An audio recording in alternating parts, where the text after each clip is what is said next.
Good evening, Holliston. Welcome to the Select Board's meeting for Tuesday, April 20th, 2021. We're meeting this week on a Tuesday, obviously, because of the holiday yesterday. We have an agenda this evening that will start with a health plan offerings presentation, explanation, if you will, from our town administrator. So we'll turn it over to you, Travis, if you could discuss the PEC agreements and the non-union health plan offerings, please.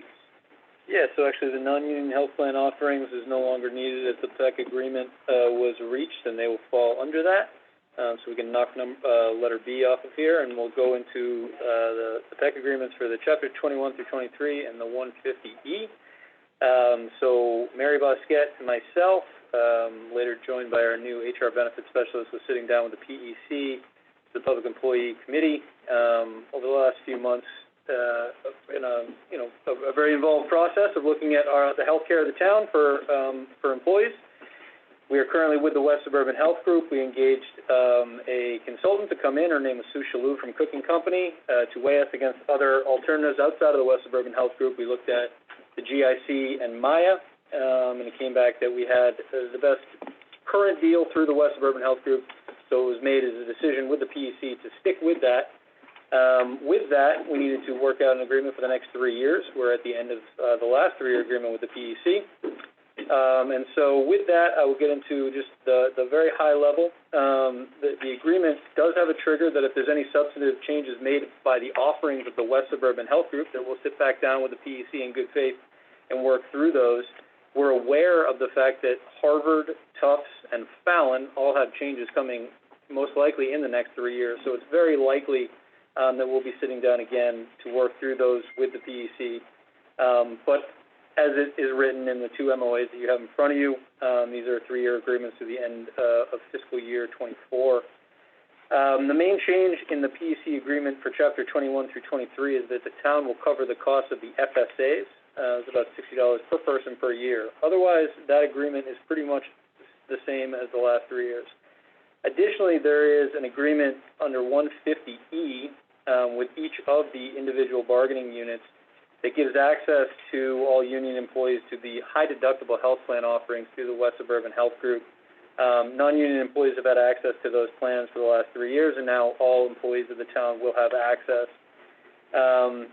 The biggest issue there is obviously that we're close to open enrollment, which starts April 26th, so we'll try to get as much information out as possible to all employees so that they understand the difference between benchmark and high-deductible health plans and decide what's best for them. This is simply about getting access to all employees to those. There is no being forced onto any plan. It's just another option.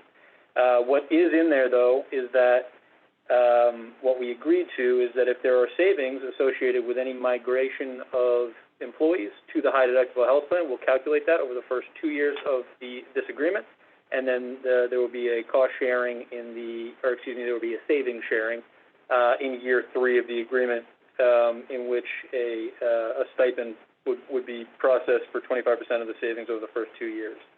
And so that, in a nutshell, is the agreement. I appreciate everybody. There was quite a few meetings, a lot of hours put into this. Appreciate the time of the PEC, Mary Bosquet in particular, on the town side with our new health HR benefits specialist, Cheryl Houle, as well, and also the help of Sue Shalou, who was instrumental and will be with us, I believe, moving forward, as I think she provided excellent information to the PEC, the town, for everybody's interest. So I can take any questions. Thank you, Travis. We'll start with Ben. Any questions? I think the only thing was just the clarification that we wouldn't really necessarily know cost or savings for a lot of this until people started adding or changing their plans in general. Right. So we can't really bank on anybody changing. So we'll probably evaluate in the first year, maybe see an impact in FY23, but then also need to take into account that if there were a large migration that led to cost savings from premiums, that would then be shared with the employees in year 3 of the agreement. Gotcha. Okay, that's all.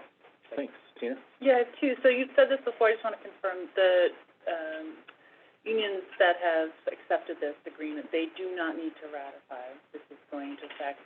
All of these unions ratified last week, and you approving tonight would be the final step. Okay, and then last question. I thought at some point there was going to be either a healthcare fair or an effort on Cook, the consultant from Cook, to educate employees on the different types of healthcare plans, and probably for some of them, because this will be new for some of our employees, that the HSA will be available to them, and the high deductible health plan will be available to them.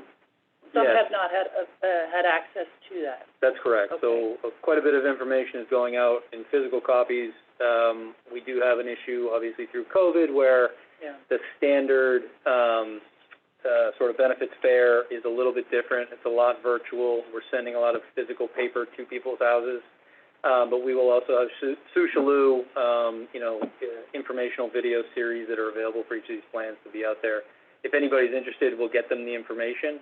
It is a little bit of a quick turnaround time as it relates to when this PEC agreement was finalized and when open enrollment starts, but open enrollment will be from April 26th through May 21st, so we do have time if anybody's Okay. interested to get that information in people's hands and answer any questions. Will Cheryl Hu play a role as Yes, our HR absolutely. director in educating employees about benefits that are, the new health insurance plans that are available?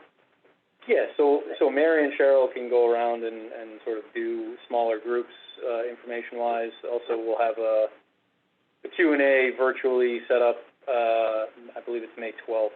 And so, yeah, we'll have multiple opportunities over the next few weeks, if anybody's interested to get the information out. Okay, thank you. All set, Tina? Yes. Travis, a couple questions. In the progress leading up to this project, did West Suburban Health Group indicate what other communities are seeing for savings on these types of programs? Every community is a little different. Through the West Suburban Health Group, there are communities that only offer one product, so let's say Fallon. And so it's difficult to comp us to other communities within West Suburban Health Group. We do know if somebody were to leave, let's say, a Harvard family benchmark plan to go to a Harvard high-deductible health plan, what the savings would be to the town and the employee. Mm-hmm. But again, being able to migrate between providers and different plans is difficult to project exactly what will happen here. Okay. And the last point, I think you said this, but to confirm, this is a 3-year agreement. Yes. And during the term, the town is covering the administrative costs of the FSAs for each of those 3 years? Yes. Okay, got it. May I ask anybody on our Zoom call if they've got any questions related to the PEC agreement that the town is considering endorsing this evening? Anybody? If you have a question, raise your hand.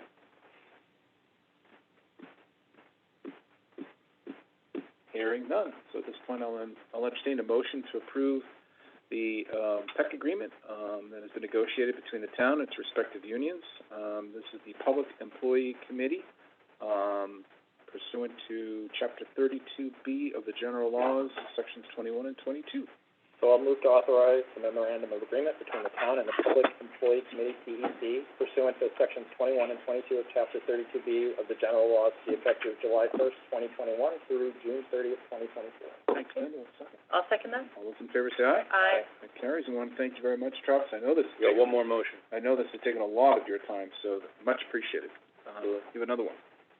I thought you said that the,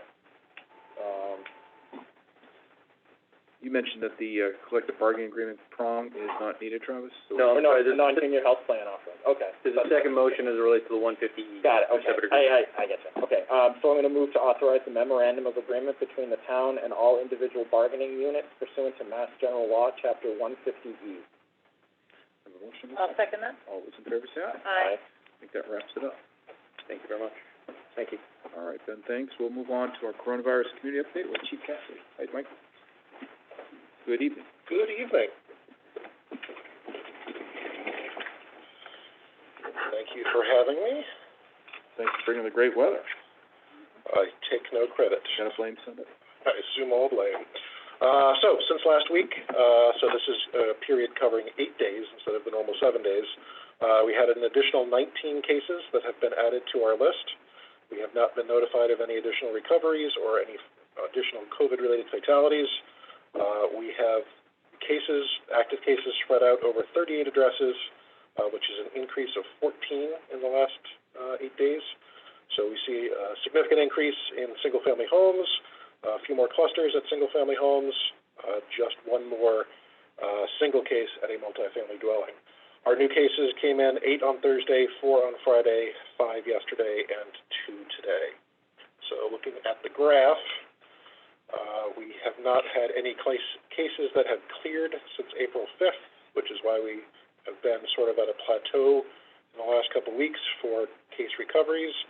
Our public health nurse consultant is on vacation this week, so I'm not anticipating any cases being cleared this week while she's away. Comparing ourselves to the state, after 2 weeks where our positivity was a little bit lower than the state's, we popped just a little bit higher than them.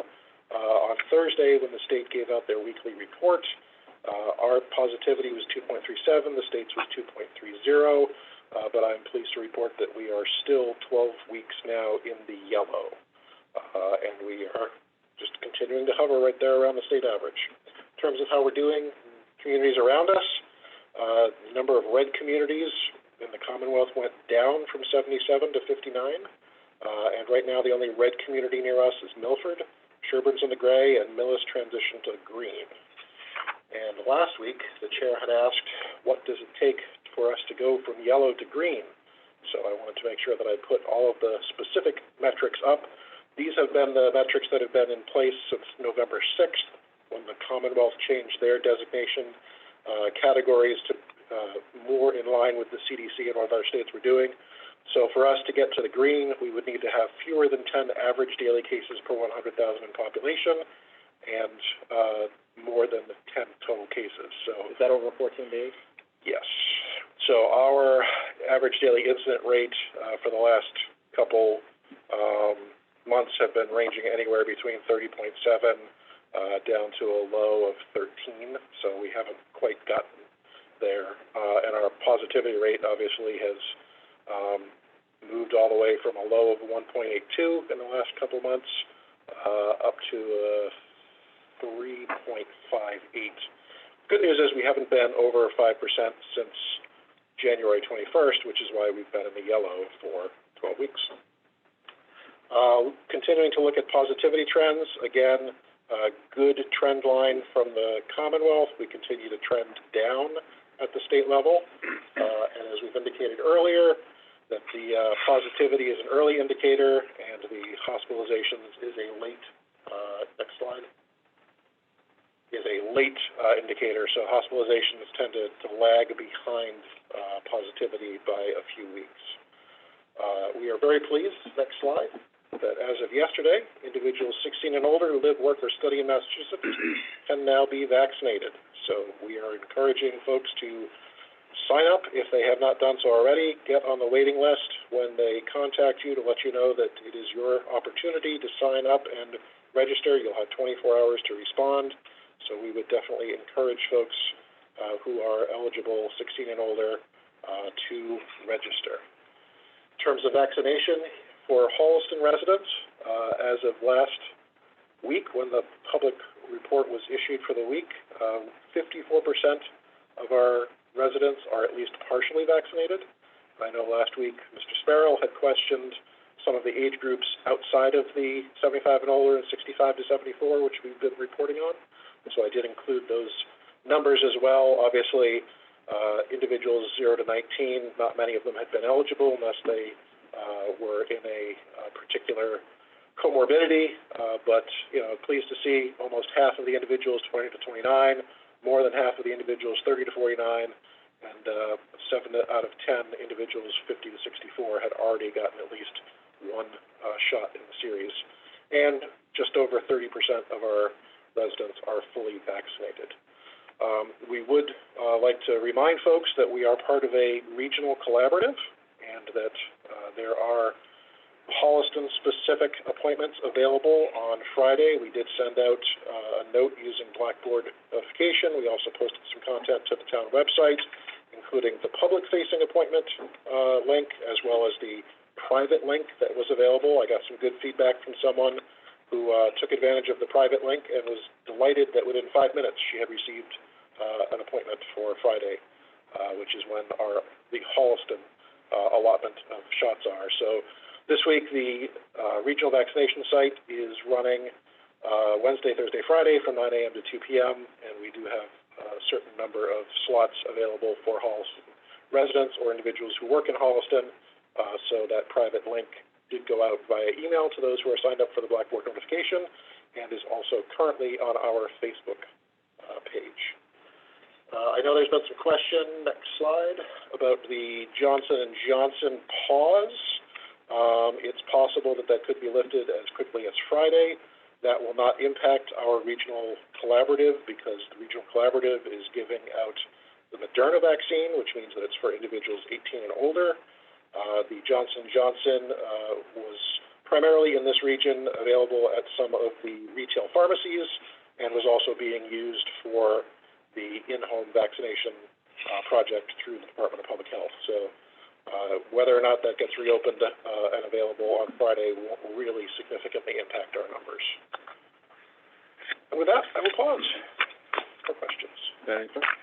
My only comment is I got my first dose of vaccine this morning, so I'm very pleased. It's on my way. Excellent. Only one here, probably, but I'm all set. Two real quick things. If you go, well, you don't have to go back to the slide, but 30.5% of Holliston residents fully vaccinated, 64% partially. Yes. Still trending up there? Oh, yes. Good. Absolutely. Okay. And then second, as we trend up, so let me rephrase that. Breakthrough cases for vaccinated individuals are anticipated. Yes. And part of that has to do with when the emergency use authorizations were issued by the FDA for these vaccines. They made it clear that certain manufacturers had, say, a 94% efficacy or a 60% efficacy, depending on the manufacturer. Yeah. So there's already an anticipation of what they knew when the EUAs were issued, Yeah. that there would be some cases that the vaccine wouldn't be completely effective for. And what happens is that it could still reduce the effects of the disease or possibly still keep them from getting hospitalized. Right. But a lot of the breakthrough cases that are being tracked by the federal government are related to some of the variants of concern. And so they are tracking. There is a separate tracking that's done for breakthrough cases to try and determine were they fully vaccinated. And of course, the definition of fully vaccinated is it's 2 weeks after their last shot, the series. So a series would be for Moderna or Pfizer 2 shots. The series for Johnson & Johnson, when it was still available, and once again will be available as 1 shot. So if they were 2 weeks past that, the expectation was that your body would have built up all of the appropriate antibodies. So if someone has a breakthrough case, the question is, was it a variant of concern? Was it some other factor? And they want to try and figure out, were they traveling? Who were they exposed to? What was the possible vector by which they became infected? Okay. You're confident that statistically Holliston can get to the gray, even if we have breakthrough cases? Yes, That was my absolutely. question. Thank you. A couple of quick questions.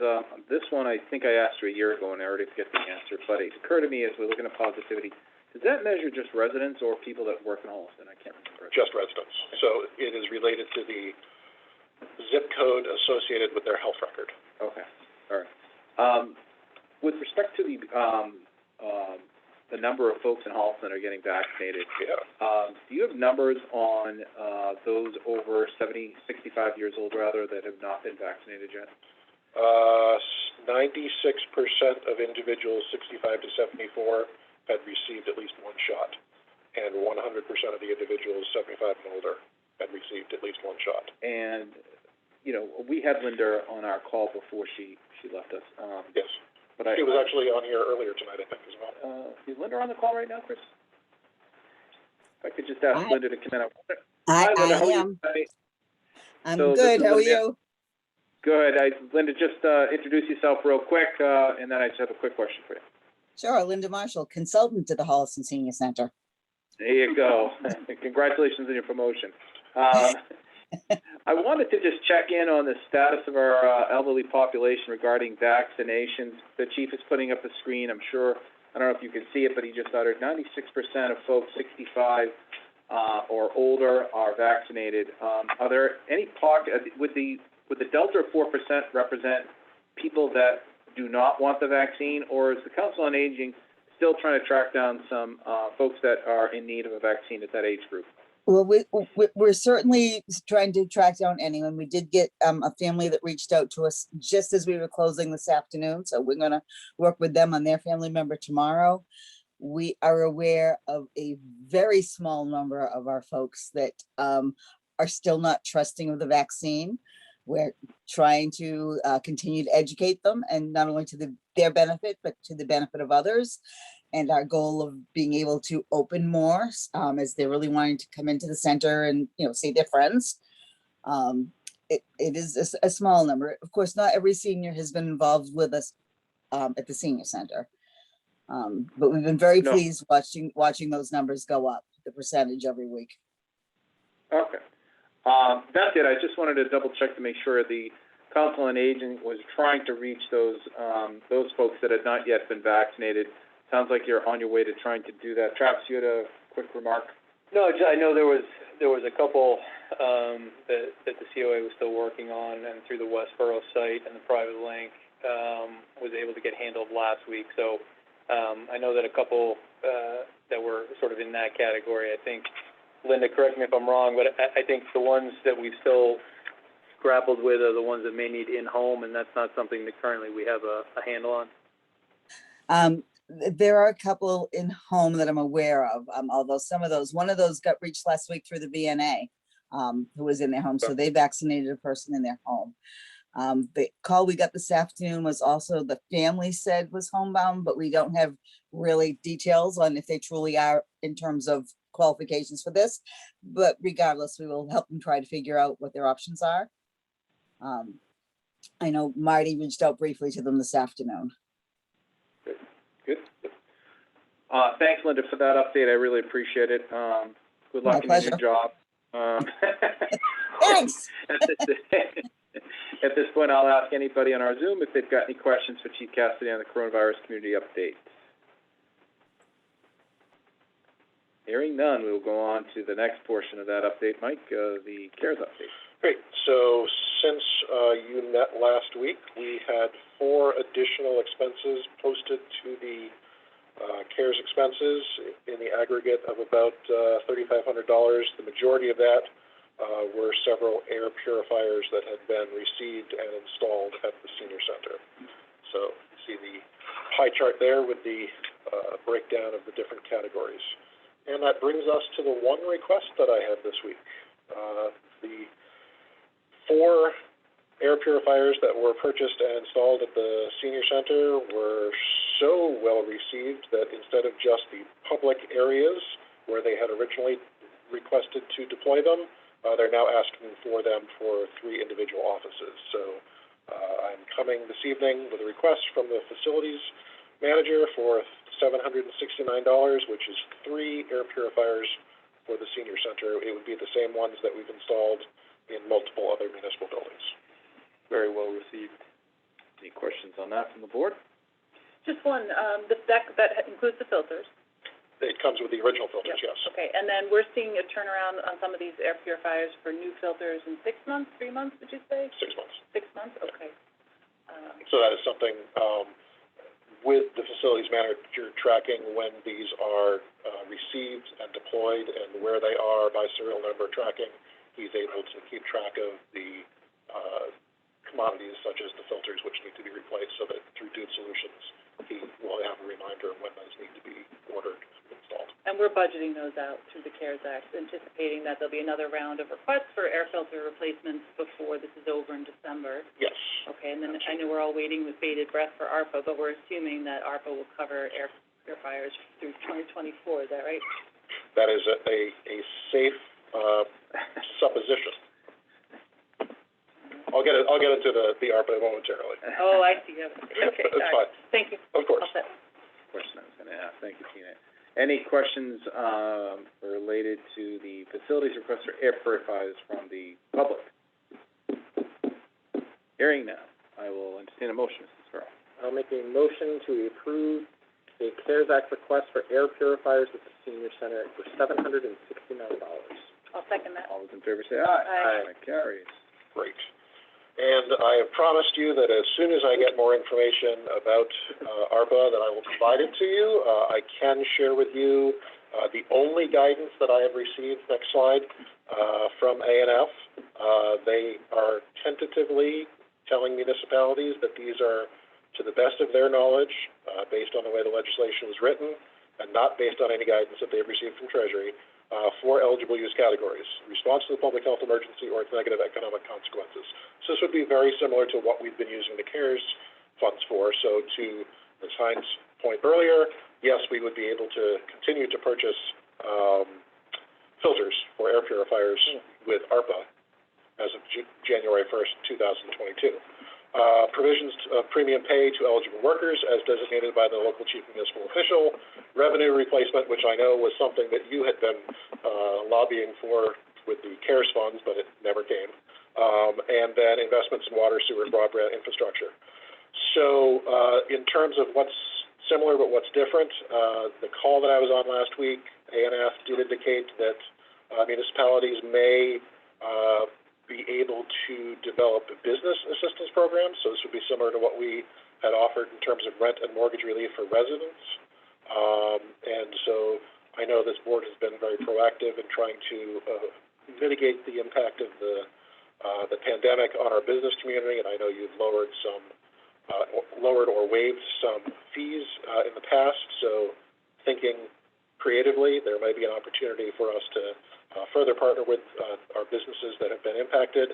And ANF was very clear about the fact that Treasury needs to provide better definitions of both how to calculate revenue replacement as well as what the infrastructure definition is. And I know that's been a hot topic at the national level. What is infrastructure?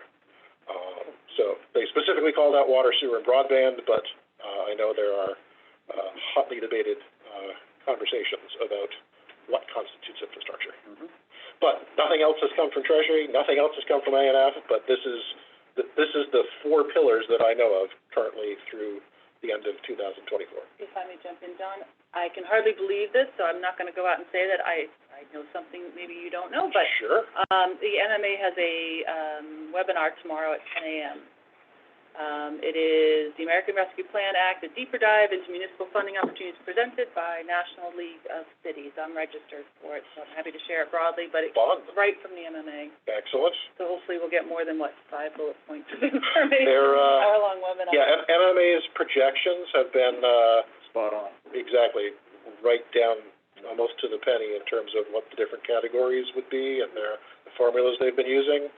Again, we're just waiting for Treasury to give ANF something more so that ANF can explain to the municipalities, depending on where they are in the Commonwealth and whether they have an active county system and whether they're a metro community, how it is that the money is either coming directly from the federal government or being dispersed through state agency. A little thing. A few minor details. Questions, Ben? Any other questions? About a month ago, I had a conversation with the head of DLS, conveyed some preliminary information to you and Travis about the ARPA grant. This content is similar to what he revealed. The intent of the act is to energize the economy and to allow communities to improvise and be creative with some use of these monies, especially on public works projects, and I can see that clearly in the last bullet. There are some areas of ARPA that will be new to us. I think one of the things that, concerns me the most is our continued ability to track and distinguish between, in the case of CARES Act, what's left of it, and ARPA, what will come from it. Make sure that we're in a good place not only to approve things as they come forward, but distinguish between the two buckets of money. Yes. And furthermore, the ARPA grant is probably likely to be around for a while, possibly up to 3 years, if I understand correctly. Correct. And the descriptions you see here don't really describe anything to do with schools. And I think that's because, just like CARES, they can expect some additional funds to the ESRI process, similar to CARES, but probably on a grander scale. Yes, that's correct. Say. Yeah, ESSER round. The number I heard was a multiplier of what we previously received. So they'll be getting their own funding, if you will, through that path. With the same time frame, I believe. The 3 years? Yeah. Yeah. So the idea was, and I thought I read this, Travis, that what the federal government wanted recipients to do, and it wasn't clear to me if that was the state or the localities receiving the money, is to develop a plan of how they would use the funds to get, quote, certified. Do you read that to be the state or the local communities? Again, it depends on how the funds are being distributed, whether if it's a metro community and it's coming directly from the federal government, they would need to give that plan. But I think that this would be very similar to the exercise we went through last May, where we as a town identified, based on the CARES categories in attachment A, of roughly what we thought we might spend, and we submitted that to A&F, and they then approved our disbursement of the $1.3 million. Right. So I think that what will happen is, with some broad categories, the municipalities that are getting the funding, most likely through the state, will be expected to submit some sort of a broad plan and explain of those four, major categories, or if they have subcategories within them, roughly what they are expecting that they would spend in those categories within the 3 years, so that they are saying that up to 50% of the allotment could come early, and then the other 50 probably within a year's time. Right, and I guess that's the next point of my remark was everybody's asking when's the money coming. Well, there's an inevitability to it. There are steps that are in front of us, and this could take another couple of months or more before cash is received. Oh, easily 45 to 60 days. Associated with the act. So, any questions from those assembled on the Zoom call relative to the Chief's presentation on the ARPA grants? Hearing none, Chief, I think that's great. Appreciate you keeping us updated, and we'll catch you next week. Absolutely. Thanks, Chief. Thank you. Next on our agenda, Ben, warrants. I will have one warrant, and I move to pay the warrant in the amount of $1,080,001.40. I'll second that. All those in favor say aye. Aye. And carries. Public comment, Ben. Nope, nothing today. Tina. No, I have no public comment. Just want to remind everybody that trash is delayed one day this week due to the holiday. Thank you, sir. Any public comments from those assembled on the Zoom call this evening? Hearing none, we'll go on to the comments from the town administrator, Travis. Just one comment.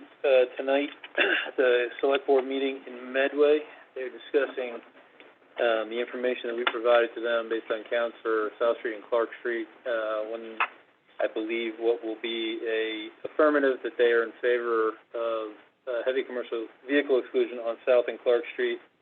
I've asked that they provide a letter of support and acknowledging that the alternate route for South and Clark runs through Medway, which they have previously acknowledged, but we're asking for them to put on the record to provide the Mass DOT, and then we will complete the conversation we had a couple weeks ago from our consultant at McMahon as it relates to a number of heavy commercial vehicle exclusions, but specifically as it relates to tonight and the conversation going on at the Medway Select Board meeting as it relates to South Street.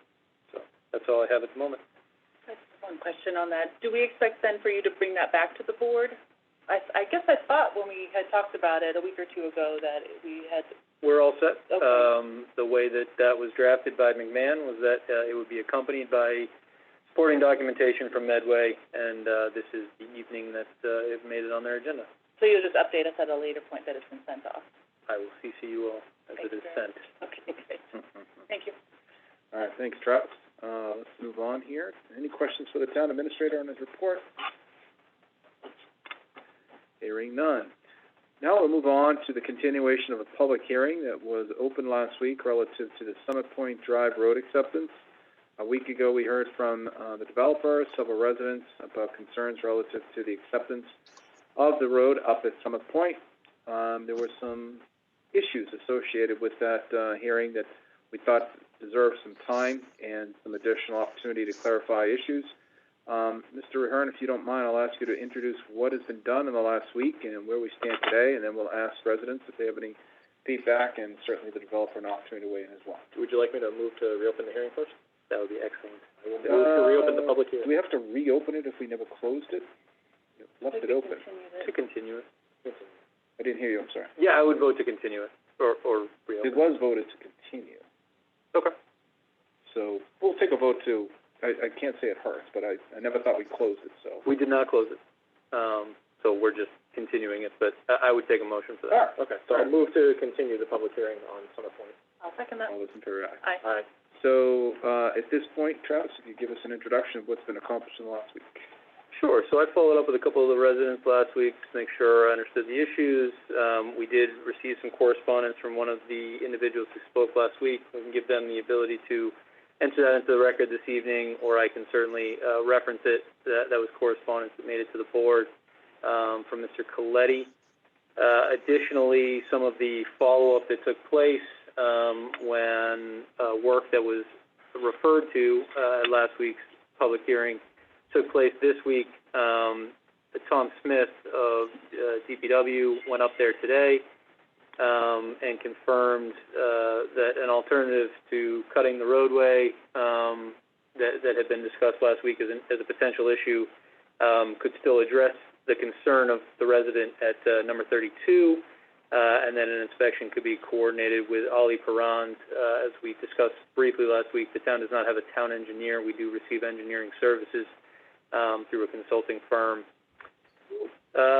And with that, I think, there is certainly, as I would just sort of reiterate from a town perspective, what was discussed last week, which is that there is certainly a punch list of items left that the town will want to make sure is taken care of before a roadway acceptance. But at this point, with what is left on the performance bond, which I believe Karen Sherman referenced last week, and we can certainly address a little bit more this evening, and the way that the motion is written, that we feel like the punch list would need to be achieved before the roadway is actually handed over to the town. And so at this point, I think it's probably most prudent to use our time to make sure that the resident concerns are addressed.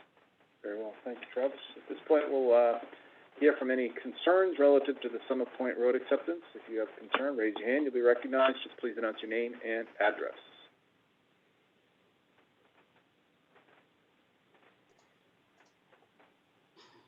Sorry, this is Matt. I'm trying to raise my hand, not having much effort with that. But I think I'm the only one here that is looking to address. So Matt Coletti, 31 Summit Point Drive. And I think my concern is pretty well expressed in the letter I shared with the board. And really, I just want recognition, clarification headed into this acceptance ahead of the town meeting, that acceptance of the road, including acceptance of the easements for drainage, includes the obligation to maintain and improve or enhance those drainage facilities that accompany the public way, consistent with the acceptance of the easement. So really just looking for clarification on that point and ensuring that my understanding of how easements function is consistent with what will likely be the case. That is, if the town of Holliston accepts Summit Point Drive as a public way, it will accept with it the drainage easements, and will accept with the burden of maintenance that accompanies the drainage facilities. Thanks, Matt. We'll turn that over to Travis for a response. Sure. So let me pull up sort of the way that these articles are written. This is obviously draft, as it hasn't been accomplished yet, and the motion reads similar to the information that's in here, but I think the bullet points that are referred to here, I believe address all of the items that were in Mr. Coletti's letter to the select board for the record. And I would ask, and based on what Mr. Coletti just referenced in terms of drainage and maintenance, I believe all of the concerns that I read through that correspondence are addressed here, but if Mr. Coletti sees something that is not addressed, if you could highlight that now. No, my only concern was that limiting the reference to the drainage and maintenance easement doesn't capture all of the language, and I'm not requesting that it be included necessarily. I just want it to be made clear that the actual language that's referenced in the deeds for the residents of Summit Point Drive, when referencing drainage and maintenance easement, includes specifically the retention ponds to where the stormwater flows, and that is inclusive within the easement. So I don't think that's apparent from the language itself, and I just want to go on the record to ensure that the town is aware that the drainage facilities include not just the pipes and the storm drains, but the retention ponds and the pipes on the backside of the retention ponds that allow the water to drain out the backside. And I'll just note somewhat anecdotally that I think the retention ponds and the drainage facilities as they are work as intended. I observe every day that they invite tons of wildlife to that area, and the wildlife enjoy it. I've not noted any specific issues myself with respect to the retention ponds over time. So I think the burden is relatively low on the town. And I think that just further supports the reason why the road should be accepted. But that said, I just wanted to be clear and known that those are inclusive within the drainage easement.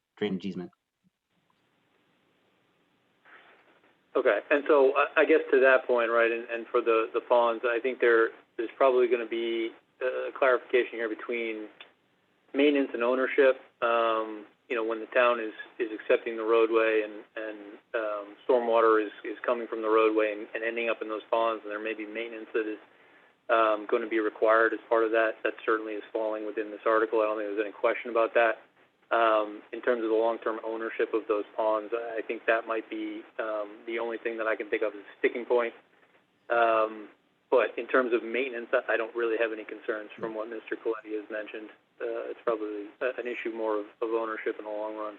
Okay, and from my perspective, it's my understanding that the actual ownership right, you know, the deed to the physical space where those retention ponds exist, you know, is within the parcels that are owned by the individuals. It's just that the town itself will possess an easement to dump stormwater there in my backyard. And again, it sounds worse than it is. You know, I get birds, I get ducks, I get geese, great, it's beautiful. But the point is, it's my land that the pond sits upon. It's your right to dump as much stormwater there as you like. Okay, I see George's iPhone nodding his head, so that might be a good place to go. But I think that that sounds to me like we're in agreement of what Mr. Coletti put in the letter. I would only ask, is that a consistent arrangement with other road acceptances of division or developments within, you know, a municipality, that the maintenance of detention ponds or retention ponds is the responsibility of the community rather than the owner of the property? Yes, that is correct. That is consistent with how it's been in your experience, George? Yes, this is a very old subdivision. Since then, there's been some changes to stormwater standards and maintenance and operation of these. But this is an old one, and the original approval had it for the town to maintain it. All right. So at this point, are there any other comments beyond that, Matt, that you wanted to clarify? I think your letter speaks for itself. George, we heard from you last week. Are there any other comments from citizens on this matter? Matt Coletti, 31 Sun Point Drive, none from me. I just appreciate the opportunity. The extra week was really helpful for me, so thank you.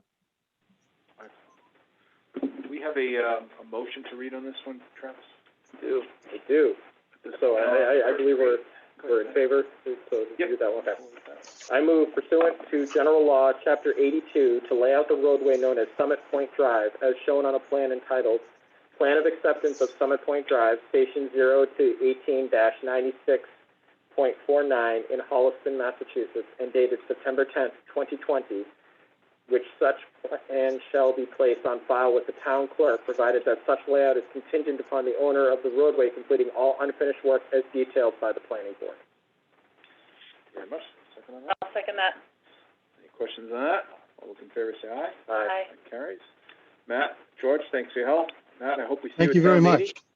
Enjoy that. Thank you. Thank you. And I come up with all these motions just off the top of my head, you know. It was well said. It was well written. Travis feeds these to me so I can make sure I get it right. Very well. At this point, I'll entertain a motion to close the hearing, public hearing relative to the Summit Point Drive road acceptance. I move to close the public hearing. I'll second that. All those in favor say aye. Aye. We'll now move on to the FY22 budget versus revenue discussion. Travis, back to you. I have a little bit of updated information, one final budget, and then I believe the select board will be all done, and I will be joining the finance committee at a meeting that is posted this Thursday. Again, a little bit unusual this week due to the holiday on Monday and the vacation week. So let me pull up first the updated sheet that we've been reviewing on a weekly basis. Here it is. You're accustomed to seeing this model. As you'll see, there's two in very light green. I apologize on the screen. State aid was updated. The House Ways Means released their version of the cherry sheet, which is our state aid information that is both revenue and offsets and charges. Now, what happened between the level of the governor's budget for the cherry sheet and the House Ways Means Committee was that our revenue went up about $20,000 and our charges went up about $20,000 to net out at about $4,000 decrease from the governor's to the House Ways Means. At the same point, one of the things that we had not necessarily factored in was the governor's number specifically, and what we had factored in was flat state aid year over year. And the reason that we did that was that last year, from the time that the governor proposed the cherry sheet revenue in the budget to the time that the budget was finalized, it had decreased about $85,000, so the net impact of the town. So to be sort of a little bit protective of what may happen in what is, still a COVID-impacted year, we had factored in flat state aid. What this now shows is the House Ways Means state aid on the revenue side. That's the $10,522,254, and then on the bottom, in other amounts to be raised, that additionally has been impacted to match the cherry sheet offsets and charges. Then also what I've broken out here, which we have not previously seen in this format, is in the blue, the number that had been previously, I continued to reference the fact that it was not reconciled to the Finance Committee's position, is the tax-supported articles. Within what this number was previously showed at of $1.85 million, included $1.61 going to Capital Expenditure Fund, and then 3 articles, which we'll discuss in a moment when we get to the warrant: the demo of 9 Green Street, the feasibility study for the DPW facility, and the design engineering for Blair Square.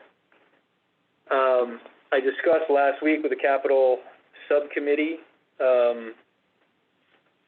reconciling the variance between the model that I had showing 1.61 going to CapEx and the model that the Finance Committee that I've been holding, which was to get to a number of $2 million into the Capital Expenditure Fund. I believe that the number that was reached is the right number for FY22. It's a number of $1.75 million. That was what was going into the fund pre-COVID. And so a number of these sort of arguments have been getting back to at least that level. And so I think it is the right number at this point. As you can see, last week what we had on the bottom line was $64,741. We have a few adjustments here. We'll take a vote in a moment on the police budget, which I'll get into. But all of these things considered, we went from $64,000 to $57,000 on the bottom line. And I added in here a little context that this is compared to the levy limit. So this is assuming all revenue, including the most that we are allowed to tax to. I think that's an important sort of distinction to make. It's not necessarily that this is just available funding. It is under the levy limit. And so I would specify that anything under $100,000, we're pretty much there. I think we've mentioned that every week in the last few weeks. And so I'm comfortable at this number. This does, I'll point out one other thing before I get to the police budget.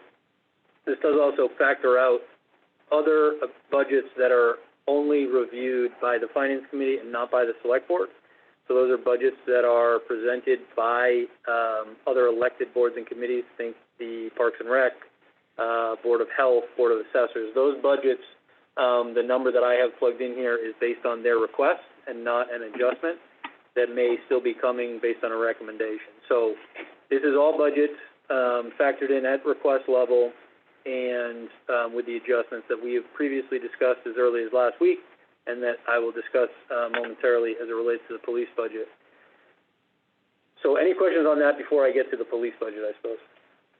Start with you, Beth. Yeah. 2 things. So you're saying that what we have here for revenue projections is taxing under the levy limit?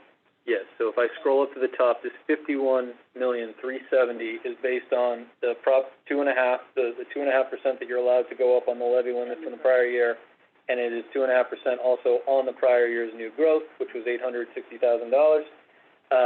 And it factors in our usual estimate on new growth for this year. So it is the limit, and that is the bottom line that reflects the balance at the end. So the projected new growth is 300?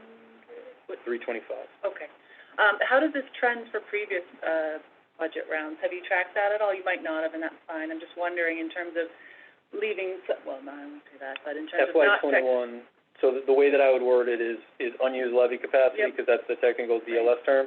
So the unused levy capacity in FY21 was $555,000. Under this scenario, with no other adjustments, and by the way, a school budget that is based on the superintendent school budget presented, not a school committee budget that's been voted, under this scenario, the unused levy capacity would be considered $57,000. Okay. Okay, and again, this is all budgets as requested, what you have here. These are the budgets that have been voted by the select board for all budgets voted by the select board, and then budgets requested, whereas they are not under the purview of the select board. Thank you. Just a couple of questions, Travis. So while the House Ways and Means came out with its budget and produced relatively stable and favorable information for FY22, there is locally some still unfinished business. We still have a couple of contracts that are outstanding for FY22. I want to talk a little bit about the impact it might have on our plans for this budget. Yes. So at this moment, like I said, we're sort of up against it. We would, in some instances, it is not looked upon favorably to have to dip into reserves to accomplish the operating budget, but that, if we were forced to do so, that may come to fruition. At this point, what we have, in my opinion, is a budget that is balanced for FY22 to be presented in May, and what we may have to do, as we did last year in a COVID environment, was bring back some adjustments in the October timeframe. And that's how I see this at the moment. I see where we are is a budget to provide level service. A few items have come up that are COVID related that we've tried to tie specifically to that, and otherwise what I think what this is some increases in areas that were sort of unavoidable in terms of our fixed costs, and then everything else is trying to provide a level service budget. The next one, just to clarify something I've asked several times as we built this budget, and I want to again compliment you on your financial expertise. This is about as good as I've ever seen it with respect to building a town budget. It's exquisite. Now, as we look at the Article 18 in what will be our warrant for upcoming town meeting, our omnibus budget will be presented to the town. Will they be seeing the budget as you have prepared it with votes from the Finance Committee against those numbers, or are they going to see something else in that article? How will this play out? Historically, what the process has been is that the warrant will be voted based on what we'll discuss later in the next agenda item, and will be provided, and then the budget will be presented through the Finance Committee report based on recommendations from the Finance Committee.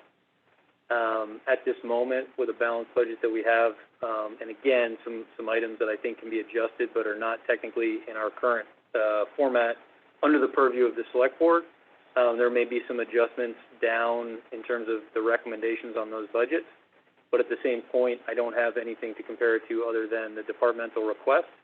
So certainly the format could provide the departmental request as compared to a recommendation against it.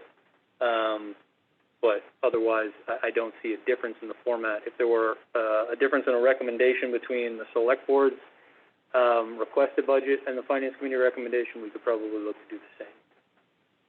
Right.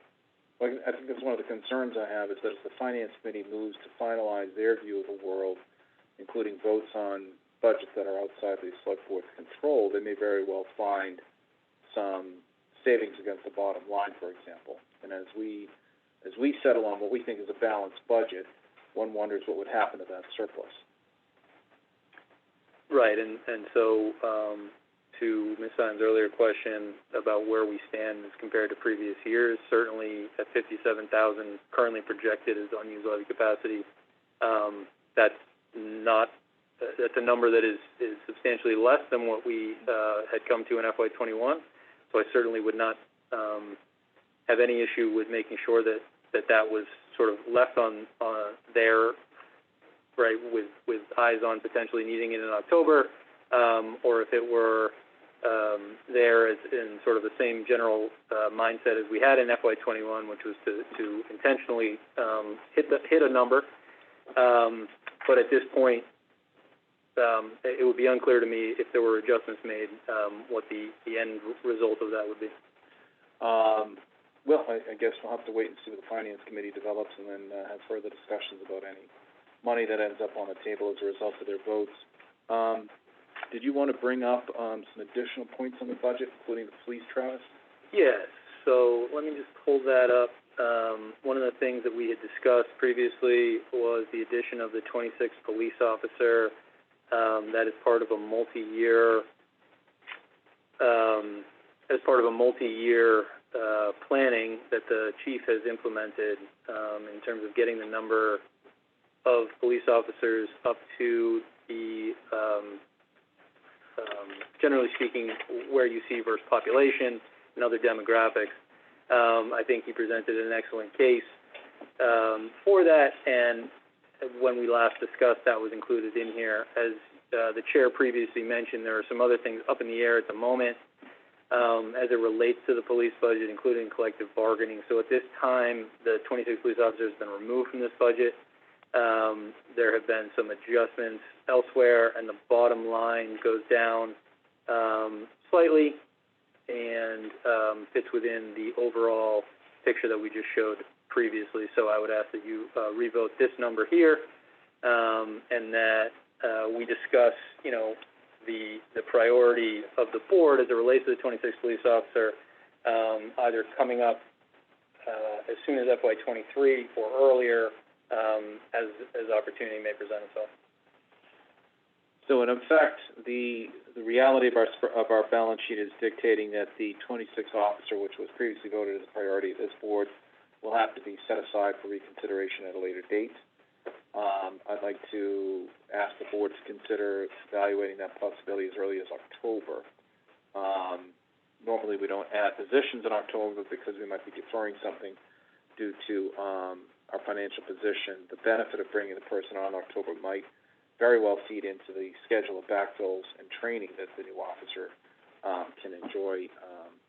So I wouldn't close the door on the opportunity to maybe bring it back for consideration at the special town meeting. If you could convey that to the Finance Committee, that would be great. And or Matt. No. Go ahead, yeah. I just want to take that one step further and say I think we need to bring it back in October, assuming all things allow us to do that. I really feel like, to the chief's presentation on the need for a 26th police officer, the fact that it's a part of the strategic plan, I think that's very significant, and I think it's important that we stick to the strategic plan of any department, and in this case, the police department. I wouldn't want to veer too far off of that, and so for that reason, I see that as an important thing, a very important thing for the board to consider into October. The second would be, we're talking about heavy commercial vehicle exclusions. Those are going to need some level of enforcement. We instituted a 25-mile-an-hour town-wide speed limit. That requires enforcement.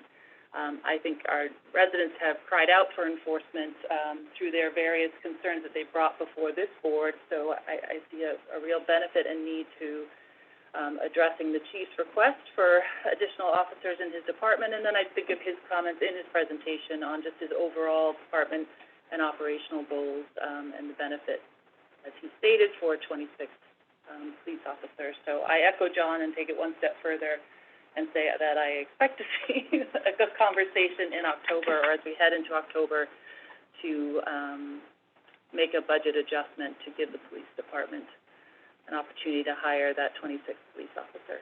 Thanks, John. Any thoughts, Ben? I'm not quite as emphatic. I mean, certainly from a public safety standpoint, I do support the 26th officer in general. I think it's important to maintain that strategic model, and I think, the chief has done a very good job explaining how it fits into his overall, process and what he's looking to do and accomplish in the community, and he needs resources to be able to accomplish some of those goals. Certainly, Natalia brought up the heavy vehicle exclusion. I think that's certainly something to consider. I'm not quite there on October. I am certainly in support of the 26th officer. I don't know if October is the right time frame. I'd like to, I'm open to consider it depending on the situation, but I'm not quite as sure at this point, based on other needs and other things that are going on.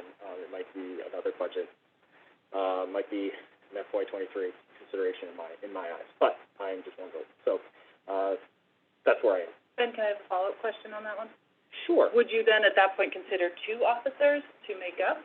So at this point, we're FY21, no hire of an officer. This budget in May for FY22 would be no hire of an additional police officer. Now we're 2 years out of the strategic plan. In terms of those hires, would you be open to considering? I'm absolutely open to it, but I want to be able to weigh it against the other items before this board. I don't like thinking about it out of context. In effect, I want to see it sort of as a big picture, because there's other things that I'd like to see that are a little more germane in October than normally another person. So. Understood.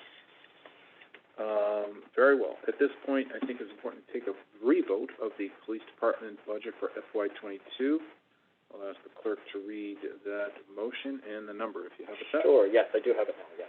I will make a motion to change the FY22 budget request for the police department to the $3,204,926 for an appropriation. I have a motion. I have a second. Second, with a goal to revisit this in October. And I would agree with Ms. Hunt. All those in favor say aye. Aye. Aye. That carries. Thank you, Ben. Any other votes needed on this model trust? That is it. All right. Any questions from those on the Zoom relative to the FY22 budget presentation by the town administrator? Hearing none, we'll move on. What is next, Travis? A warrant? Yes, the warrant discussion. I have at least one item that will require us to open the warrant to remove something that we have long since decided to remove, but didn't need to open previously to do so. So at some point we'll open this to remove the change use regulations at Section 3 at Section G. I also have a request from one of the citizens' petitions to change the configuration of the membership in their article, so we can get to those. At this point, though, I'd be happy to go from start to finish. Slap a big draft on the one we're looking at, right? Yes. Very much. Great. So I think, we are close to completion here. If anything, so one idea was, if some point were to come out, which we've discussed previously, it won't. At this point, we are in position to go through this entire warrant and take any votes to remove or amend. And so I can pull up sort of the table of contents, which is just a different view of what we've previously discussed. So the first 6 here are pretty standard articles, and the report of the Select Board, the Finance Committee, the authorizing the Treasury Collector to sell foreclosed tax title properties. I guess when it relates to compensation for elected officials, this is one that the Select Board will need to have a little bit of input on as it relates to that article. At the moment, to roll forward the way that this has been would be to show the salary for the town clerk, and it would be to show the stipends for the Board of Assessors, which is $2,500 per person, and the Select Board, which is $175 total. And so at this point, one of the conversations that you received from the stipend committee was Their change in recommendation from essentially letting the town meeting handle it, to their recommendation now to phase out stipends as people leave the posts, that they were elected under the, auspices of a stipend. We will have, based on the way that, papers were returned for the Board of Assessors, we will have a new, Board of Assessor member, at the end of May. So the idea here would be, is the select board accepting of those recommendations, and if so, are we affecting this Article 4, as it relates to 3 stipends for 3 members of the Board of Assessors? Thoughts on that, Ben? Just a question, is it under our auspices to be making the recommendation to the Board of Assessors stipends, or is that something we should be making themselves? So one thought would be, simply leaving this, to be amended on the floor. One of the things that, I'm looking for a little bit as well is if we want the comments to reference the stipend committee's recommendation or simply reference why this article exists. This is an article that was added to the warrant, 2 annual town meetings ago, at the advice of council, to reference the fact that anybody who is elected and receives, salary, quote unquote, from the town should be a separate article. These numbers are also reflected in the omnibus budget, for 3 separate budgets, the Board of Assessors, the Select Board, and the clerk. And so at this point, the numbers from the previous year are the numbers that have been reflected, with the exception of an increase for the town clerk based on COLA. So to answer your question, is it specifically your role? At some point, this is the article, and the article is sponsored by the Select Board.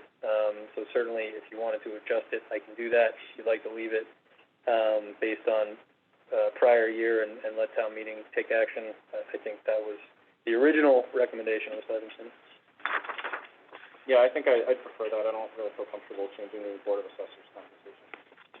Even with the I'm fine with the recommendation, but I don't feel comfortable from our role to do the changing that. The Select Board down. Okay, that's just my first. So I couldn't hear all what you said. So you would prefer to see sponsored by changed to something else? No, what I'm actually saying is that I don't feel comfortable changing their budget. That's what it would be doing, because that's an independently elected board. Okay. I think I gotcha. So change nothing. We could change ours. Fair enough. Anything else, Tina? I see no reason to change any. They met their charge, both charges that were in the makeup of the task of the committee. If anything, if you wanted to add something to select board comments, that's what I would say. That would be my addition. I don't think it needs to change. I think it could go either way in terms of what is there under select board comments, but, as I said, I believe they've met the charge that was given to them. There were 2 parts, and I think they met both. And I see no need to change the dollar amount, and if town meeting chooses otherwise, we'll take care of that on the floor. Okay. If I understand correctly, the stipend committee's report to us had no effect on FY22. Is that correct?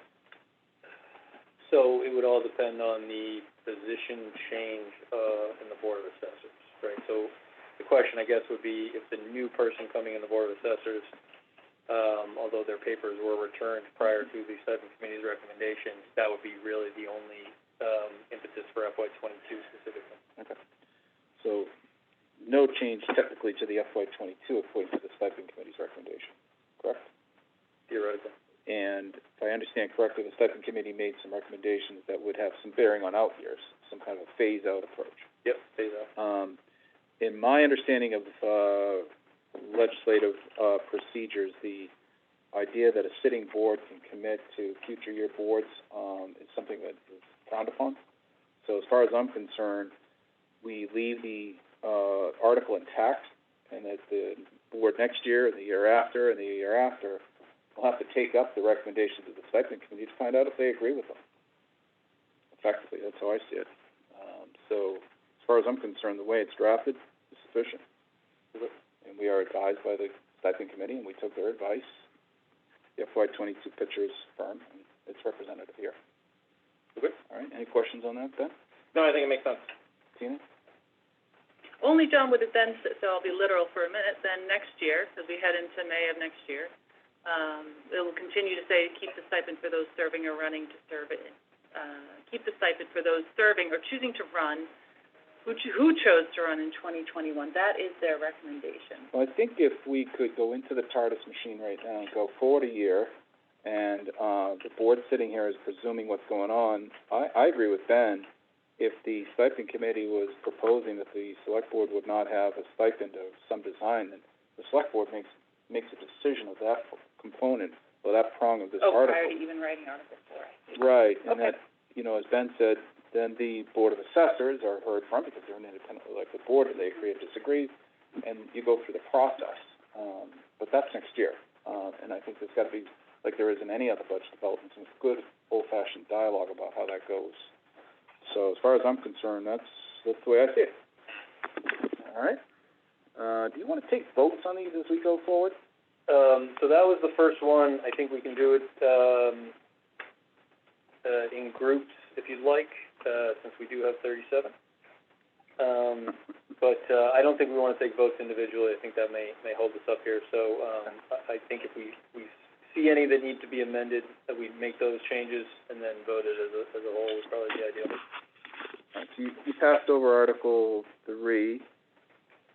Yeah, so Article 3 is That'll be part of the consent non-controversial. agenda effectively In my when we opinion, get there. Yep. Article 4, we just discussed. Article 5, tell me when you feel like we get to a point where you want to bundle a vote, and we'll entertain any feedback, okay? Great.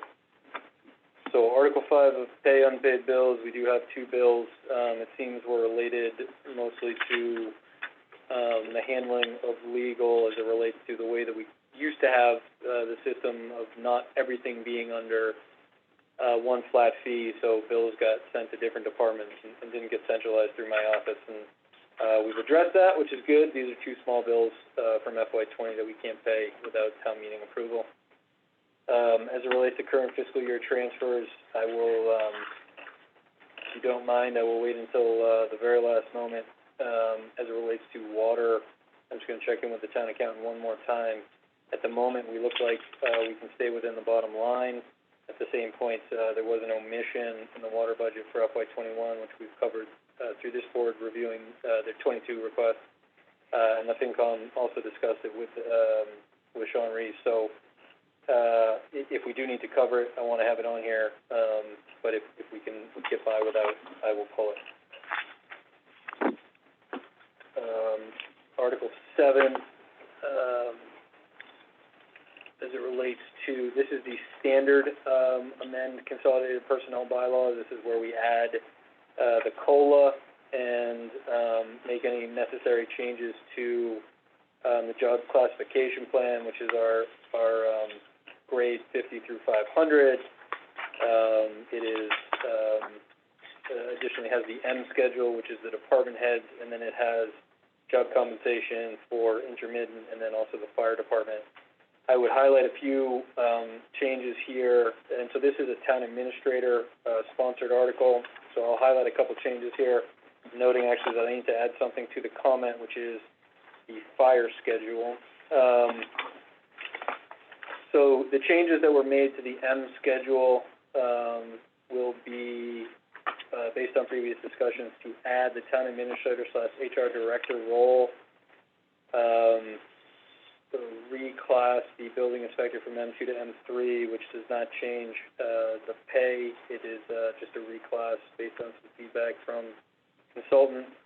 The additional is a position title change from highway superintendent to deputy DPW director, which encompasses highway superintendent, but no change in grade to that position.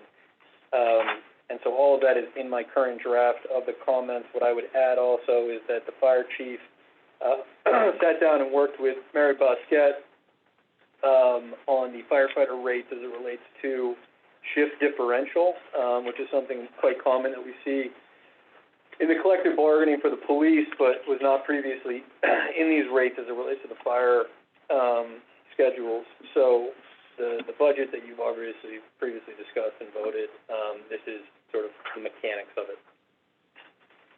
And that's all I have on that. If there's any questions?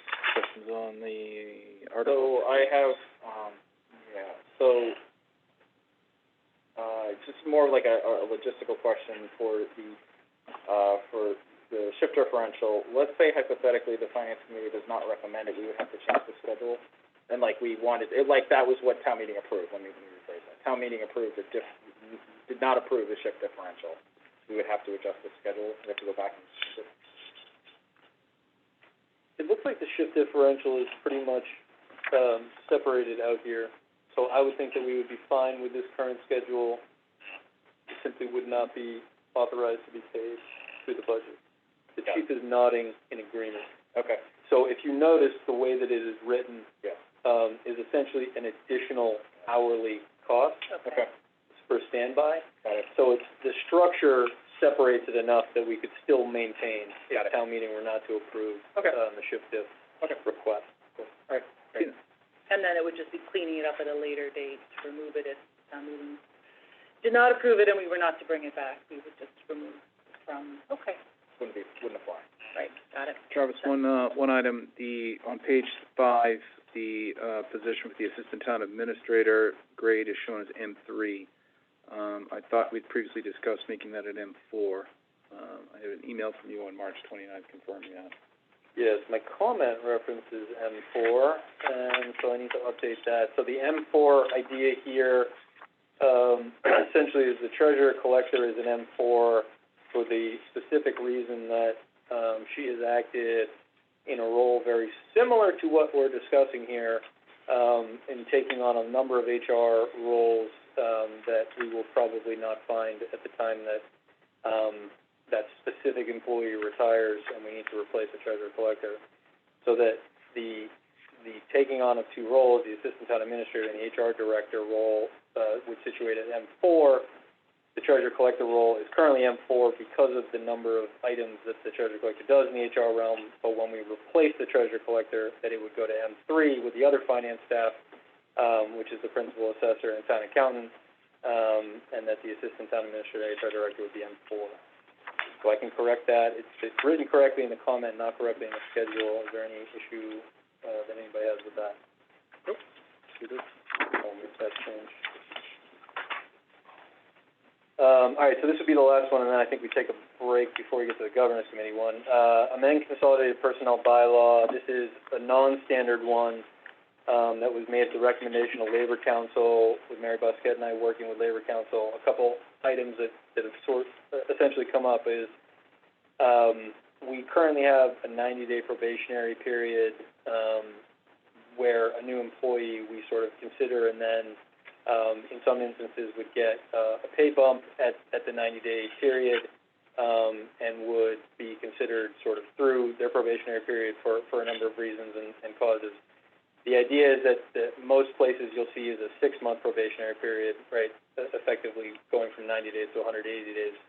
So that is a recommendation that was made, and you'll see here that it references the bylaw, section 8, 10, and 23. Those are all the places that it's referenced as 90 days. The other part in here is adding a section to say that employees shall cease accruing paid time off in the event they are absent from work for 2 consecutive calendar months. Accrual of paid time off shall cease anytime an employee is in an unpaid status. So this is simply saying, you know, if you're out for a month due to, you know, a month and a half almost, due to illness, right, you continue to accrue your sick time. If you're out for 2 calendar months, you continue to use your sick time, but you stop accruing once you reach 2 calendar months of using the time. Again, both of these are just considered best practice in a review of our personnel bylaws by Labor Council. That's 8. That is Article 8, yes. So the 9 and 10 are the governance committee, so if you wanted to take a break there and just get everybody comfortable with So we're looking at, Articles 1 through 8 at this point. Any comments on that, Ben? No. Have some conversation. Tina, are you in a good place? Yep. All right. Let's make a motion to, approve approve as proposed with edits as we identified. the edits we discussed. I will make a motion to approve the, relevant select board articles, between 1 and 8, Articles 1 and 8 in the May 2021, meeting warrant. I will second that. Any discussion? And at this point, I'll open up the discussion from anybody on the Zoom who has questions relative to Articles 1 through 8. There's a hand raised. Dan Alfred, good evening, Dan, how are you? Thank you, Mr. Chair. I'm Good. fine. So if we might just go back to the, I forget what article number, I think 4, the stipend committee's report. So last June, this board made a promise to town meeting to commission a stipend committee and come to some sort of conclusion on stipends. And now it sort of feels, I can't totally tell, but that it's not taking a position on the report. I'd like a little clarification there. Keep in mind, first of all, the finance committee needs a little bit of guidance, I guess, as to what your position is, so that we can then make the recommendations. Because if your position was to eliminate them, you wouldn't have to adjust the assessor's budget. We could, take that vote if we concurred. Danny, could I ask you a question? Yes. Are you familiar with the stipend committee's recommendations? Yes, they've presented to us a number of times, and I've watched their meetings. Okay, we just had a brief conversation. I don't know if you were on the call, but from our understanding, the stipend committee's recommendations have no impact on FY22. So, but the select board could still take the position that they are adopting the stipend committee's recommendations, which is to phase it out. And I hear your concern about making decisions for future boards, but a decision to adopt the stipend committee's report at this time in no way bars a future select board from reversing that decision. I mean, you make decisions all the time that in theory, set the course for the town that a future select board needs to live with. So I don't, not take a position on the report. I mean, at some point, town meeting should really be voting on the report, right? I mean, we had the whole discussion. We said we were going to look at stipends. The stipend committee that you charged has come back with a report now. I don't understand why there's no way for town meeting to really weigh in on this. Well, they will. How? They will. Excuse me, they'll have a presentation of the FY22 impact next year when the stipend committee issue surfaces again for discussion. The stipend committee's report is alive and well for future boards to consider if they want to adopt it or not. Is that not true? You're not going to disband the stipend committee at some point in the near future? I don't think that board has had a chance to discuss that, Dan. Well, but I guess my point would be that would be the sort of, they've come to a conclusion, they've issued a final report, that the natural next step would be that they'd be dissolved and there would be no one to then make a presentation next year. I don't understand the position. I mean, there's a promise made to town meeting and it seems like it's not being kept. Oh, I completely disagree. And I think what you are artfully doing again this evening is trying to put words in our mouths. So let's try to avoid that, Dan. What we're trying to say tonight, we're very clear, is that we heard the stipend committee's report. Nobody's hiding from it. It's public record, my friend.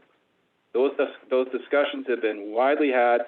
This board's not escaping or avoiding any kind of vote on it.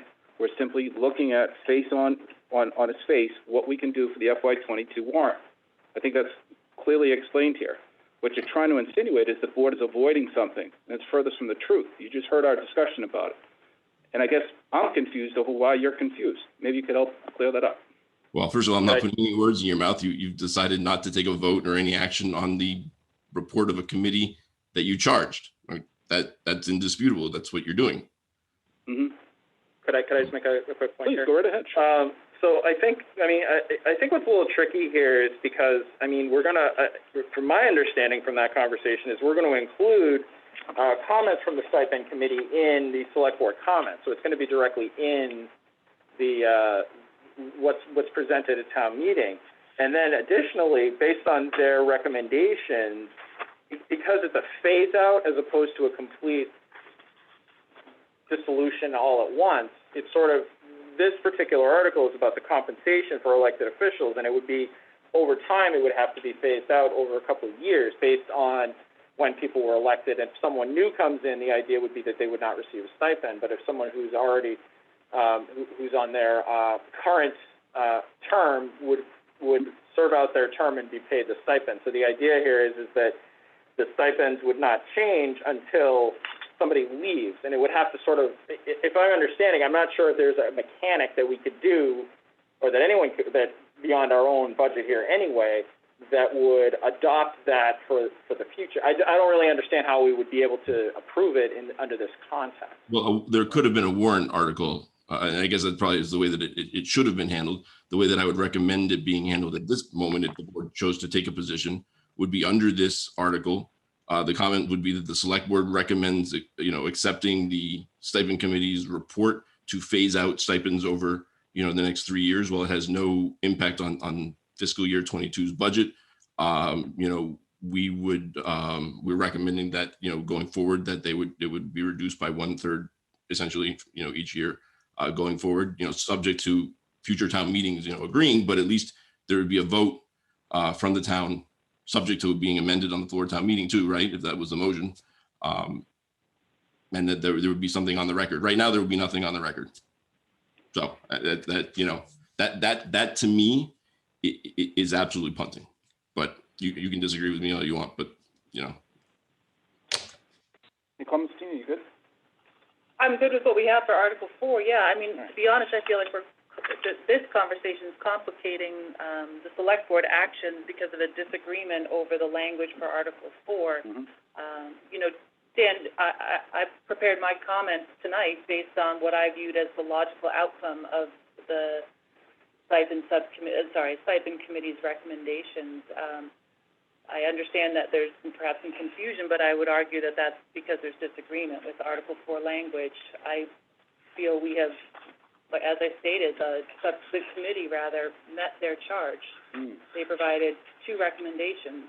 There's been a lot more conversation about stipend committees this fiscal year than there was last year, in fact. Well, there was a lot of conversation about the stipend committee last year, John. You just may not have been paying attention, but actually, I pay attention to all your meetings, Dan, so I don't really accept your criticism, my there's friend. no acceptance of your own committee's report, so that's fine. If that's the decision of the select board, then that's your decision. But I encourage you to stand by your comments. I'll stand by mine, Dan. I think at this point we've reached an impasse on your logic, so thanks for your contributions this evening. Any other comments from the public this evening on Articles 1 through 8? Hearing none. All those in favor say aye. Aye. All right. Number 9. All right, so number 9 and number 10 are 2 articles sponsored by the Governance Committee. These also have been obviously discussed quite a bit.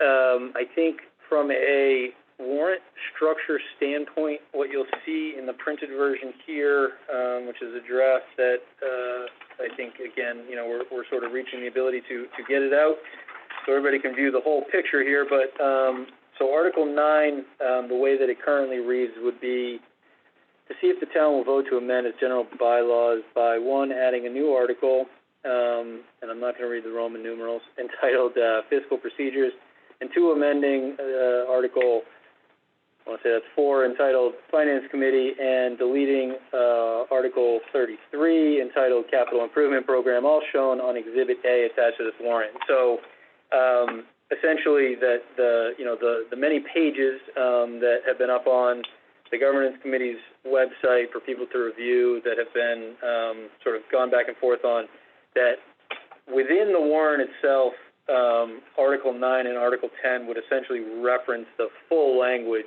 in Exhibit A and then Exhibit B. Here it would be Article 9 and 10, and that the exhibits would then be at the end of the warrant to allow the warrant to flow. Again, I have no substantive changes to anything the Governance Committee's done. This is the change that I'm making, I think, to help this warrant flow, but also give them the pages that they need to make their recommendations or make their. Yeah, I like the approach. It's clean. It presents nice and easy, so people aren't overwhelmed by all the content from each article. They go source it. And so if you look in the printed version I gave you here, Exhibit A and Exhibit B would be referenced by Article 9 and 10 on the warrant. And then again, all of that information is the information that the governance committee has had up there. No substantive changes since the last round that I believe we had a discussion on. I think some changes that they made after their discussions with the school committee and the finance committee. And so this is the current format. So if there's any questions on that. Ben? Not on the phone. Yeah. No, I'll just point out that the governance committee has another public hearing.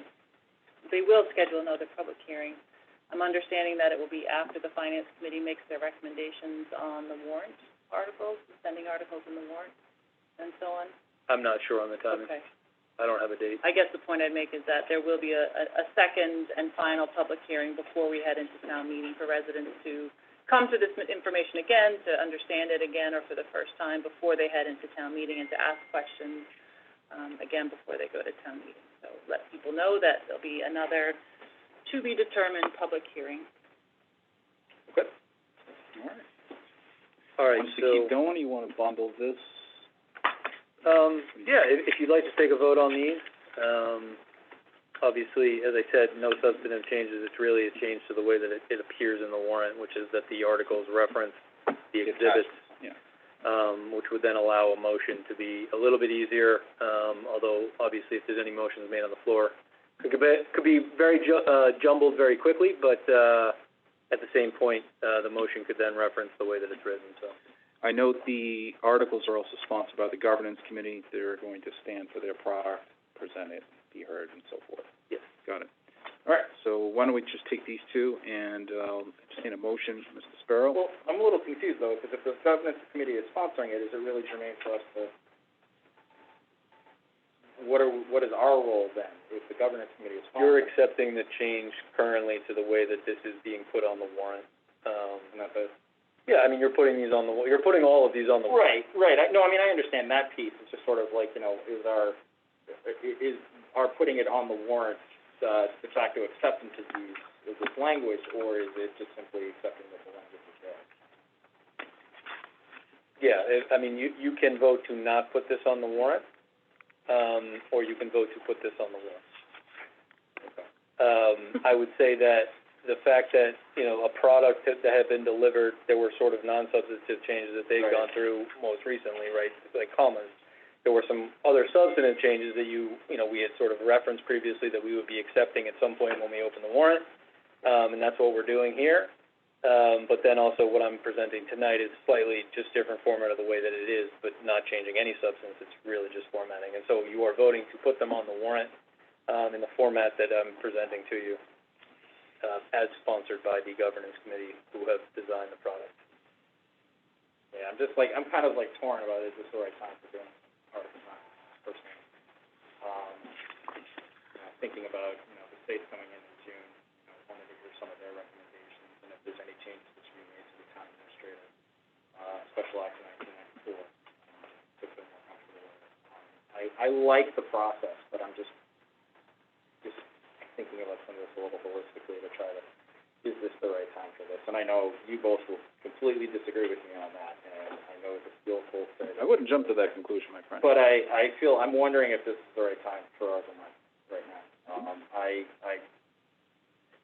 I don't have as many concerns about the language. I have more concerns just about the time, really, on that. I don't know if it's right now is the right time to do it.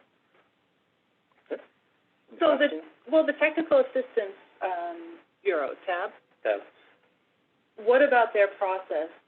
What about the work that they'll do in Holliston leads you to believe, and I'm not challenging you on this, I'm asking to be informed on this, what leads you to believe that the TAB experience for Holliston will give any perspective on the work that the governance committee has gone through to present to town meeting? We would ask them to do it. I think in part, one of the, as I understand it, what they would be doing in terms of technical assistance is they would be looking at all, operations and bylaws and things like that, and we could ask them specifically to sort of review some of these proposals to see if these are what they think, and if they had any other changes or suggestions to be made. So my thoughts on that would be a little bit different. Having no experience with TAB in Holliston, I'm not sure that they've come in the past 20-plus years. They've been here in almost 40 years. Okay. So number one is that scope reasonable? And number two is they're going to be with us for a period of time, and is duplicitous. So do we want them focusing their time and attention? And I guess I'd add a third, and I'm, thinking about this really truly for the first time today, is do they have a similar skill set to the 5 people who are on the governance committee? So one argument I have for sure heard, I don't agree with, but one argument I have heard is, well, what works for other towns doesn't necessarily work for Holliston. So if we just were to follow that line of thinking, I would say the same thing here. Why would we give the Technical Assistance Bureau the task of repeating what the Governance Committee has done when the Governance Committee are 5 members of our community with, however they state it, decades worth of experience in municipal government in Holliston, making a recommendation for the town of Holliston that they would see as best fit. So I guess I would push back on that and say 2 things. I would not expect TAB to produce the same detailed, in-depth understanding of the way financial management in Holliston goes, because they're not Holliston residents. They don't have municipal experience in Holliston. And number 2, is that what we want them using their time and energy for, where there are probably, I would imagine, Travis, I won't put him on the spot now, could rattle off more than a couple items that he would want them to focus their time on, and so is it a good use of this type of service from a state agency? So without having answers to those questions, I would think we have something before us that, again, represents the very hard work of a very skilled group of individuals who intimately know the way Holliston works. I would look nowhere else to get a recommendation, I guess is what I would say. That would be my point of view. Okay. So I'm all in on Article 9 no, to have town meeting. That was well said. If we could ask a question towards Travis, have you had experience with TAB in your other communities that you worked in?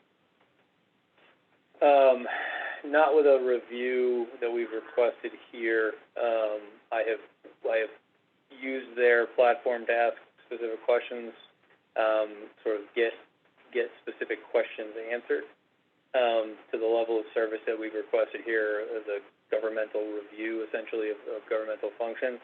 I have not experienced it. It's been described to me in my conversations with them leading up to it, and I would say, if you look at the materials that they have out there, I think just to the point that Ms. Heim was making, but also that Mr. Sparrow was making, I think that one of the things that I would note is a lot of the feedback has been, well, why are you looking at these 15 communities that the governance committee looked at, right?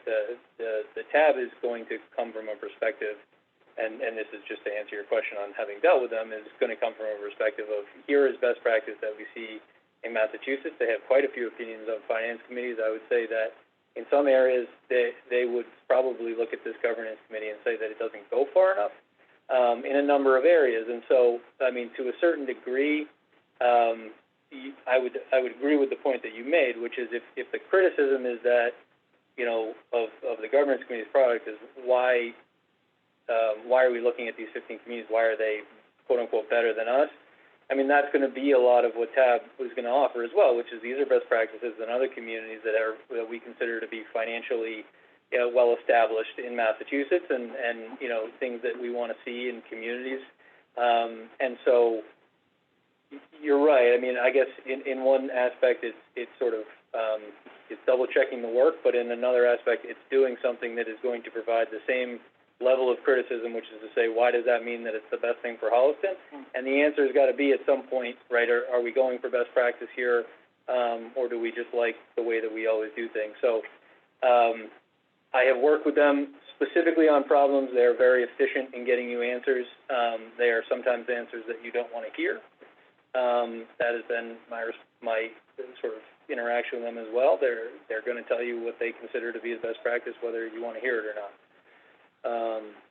But they're very efficient, and yeah. So they're here primarily to look at our processes. if I understand correctly, our financial, systems, how we pay our bills, how we contract, how we conduct our business, basically validating what I would call internal controls. That's the core of what they're looking at. Is that correct? That is correct, but they'll also, yes, I would expand it to another sort of highlight that I've seen. And again, I mean, I'm relatively new to Holliston, and so I would highlight a number of other things. I think it falls within the way that you're wording it, but I think another person would probably look at the org chart that the governance committee put together. I think Paul LeBeau specifically put it together in the beginning of at least when I came to town. That's another thing that they would probably look at and say, you know, this is a model that is relatively outdated. And so within that is a number of the processes that you're referencing. Administrative structure, Exactly. separation of duties. That's all within the purview. And when we signed up at TAB, I don't recall saying that we wanted them to evaluate our governance. Within it, I think we did sort of have a general government, Or to make a judgment on our governance, I should say. They were gonna understand it so that they could see Right. how it Yep. flows. absolutely. But, to Tina's point, I never got a sense that TAB was going to give us that level of feedback, that I think Ben would be anticipating, that would add value to the idea of how we should be governing ourselves. That, I thought, was vested with the governance committee. I think TAB will provide feedback that overlaps in some way with governance committee, whether it's on these particular articles or other things that they intend to look at in the future.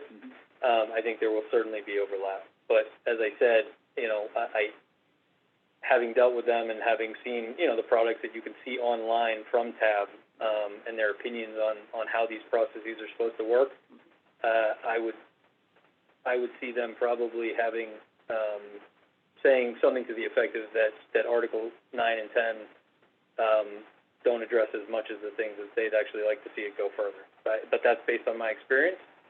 And so I just don't want there to be an expectation that they would come in and sort of say this is wrong. But I think that they would weigh in on it under sort of the overview of overall look that we're looking to get from them. And they'll be sitting with these groups as well. And so I think that, again, to the point that Ms. Hine made, I think that at some point, right, if they give essentially what is the exact same recommendation, we're all going to hear the exact same feedback, which is, well, why are you comparing us to these towns? Why are you comparing this to us when we work perfectly fine? I mean, the criticism would be the exact same, I guess would be my point. Is it fair to say that the governance committee will benefit from whatever feedback, wherever we are with Articles 9 and 10, that there will be an important step to get the feedback from TAB to the governance committee? I see a direct connection there, that TAB will produce something in their recommendations, in their assessment of the town of Holliston, whatever areas they end up looking at, that is of significant value to the governance committee in the work that they move on to do over the next 2 years. Yes, I believe they will. It would be hard for me to believe that with all the work our friends on the governance committee have conducted over the last almost year or so, that they would have not taken the opportunity to look at what would be state-sponsored or DLS level advice, to include TAB recommendations in other communities, or even past TAB recommendations, for example. So we know that TAB had been here quite some time ago. Earlier I saw Sam Tyler on the call. I don't know if he's still there. Chris, is he still with us? He is. I'd like to ask Sam if he's had, during the governance committee's deliberations, any access to the kind of TAB level of advice that I think you would find some value in, if it's incorporated, if you will, in what they're thinking already. Sam, oh, there he is. Hey, Sam, good evening. How are you? Can you hear us? Muted. Sam, I think you're on mute.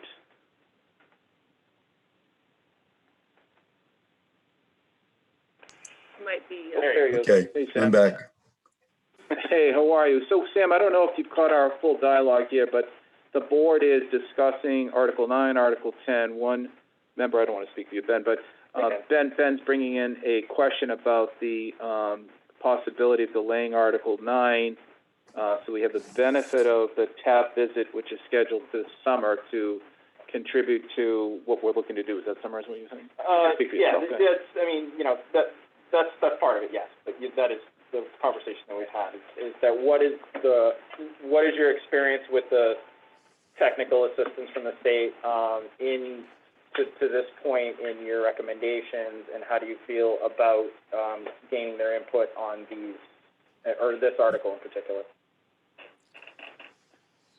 Well, I've had experience with them in Holliston in 1988 when the Technical Advisory Bureau came in and took a look at Holliston's government structure as we were looking at the, I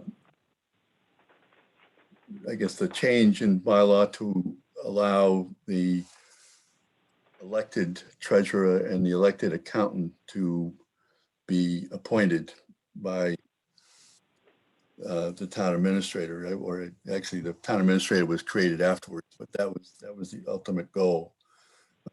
And in their report, it was fairly comprehensive, and it, you know, and I've also looked at, as Travis has, their reports in other towns and how they've dealt with that. And I think we're very comfortable with the fact that we believe that the Technical Advisory Bureau and Division of Local Service, which would be very supportive of the recommendations that we're making regarding the budget development. And they've been supporting that kind of move for many years, even as far back as, you know, the 1980s, early 90s. That's a consistent theme from the Technical Advisory Bureau to executive be responsible for the development, the creation, and the planning, development of the budget. The committee, you know, be responsible for review and recommendations to town meeting, given that their authority is primarily to be the independent financial advisor to town meeting. And there's been, you know, concern that if finance committee were to get too much involved with policy, that it would compromise their role as the independent reviewer of the recommendations. So, you know, we've had the prior experience. We've seen their reports over the years. That, you know, they would be do this. They'd be recommending the exact same thing, and maybe to Travis's point, stronger, but they would be very supportive of it. Questions on that? I just have one other question for you, Sam. As the governance committee moves forward, what is the next phase of your efforts?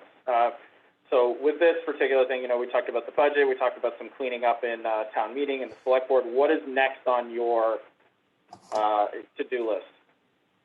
Well, as you know, the tenure of this committee is 3 years. Yep. And the first topic is the topic we thought was important right now in terms of budget development. But, you know, other issues on the list will be looking again at the financial officers, so the principal assessor, you know, in terms of how that position is selected, the role of the treasurer collector, the role of the town accountant. There'd be a finance department in Holliston, and there's several towns that have moved in that direction. As we've said that, you know, town government has become much more complex, much more demanding. Conditions have changed. And so towns throughout the state, and certainly a lot of neighboring towns, have moved to increase the technical professionalization of positions.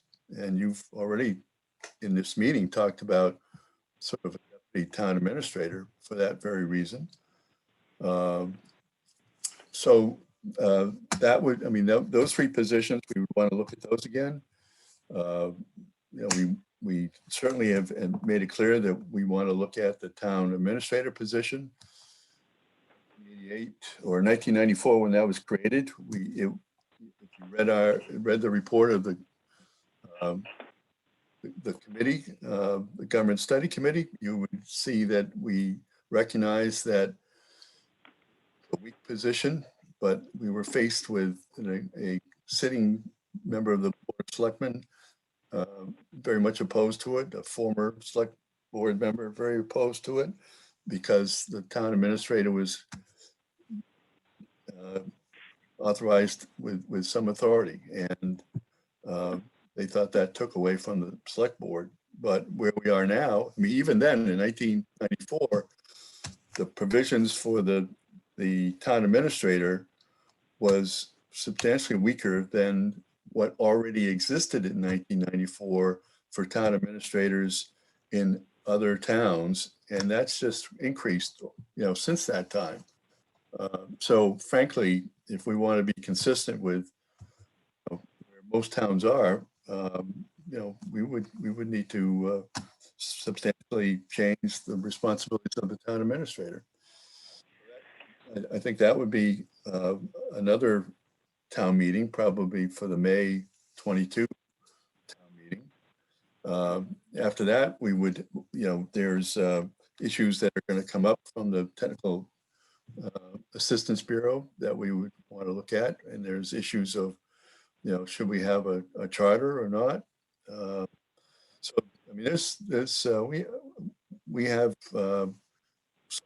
we're meeting on Thursday. We're going to have a sort of a final review of a 3-year plan that could change, but it is a 3-year plan. So we're going to have a full 3 years in terms of making recommendations. I mean, there's even going back to the select board and its responsibilities. Should there be continued with 3 members? Should we have 5 members?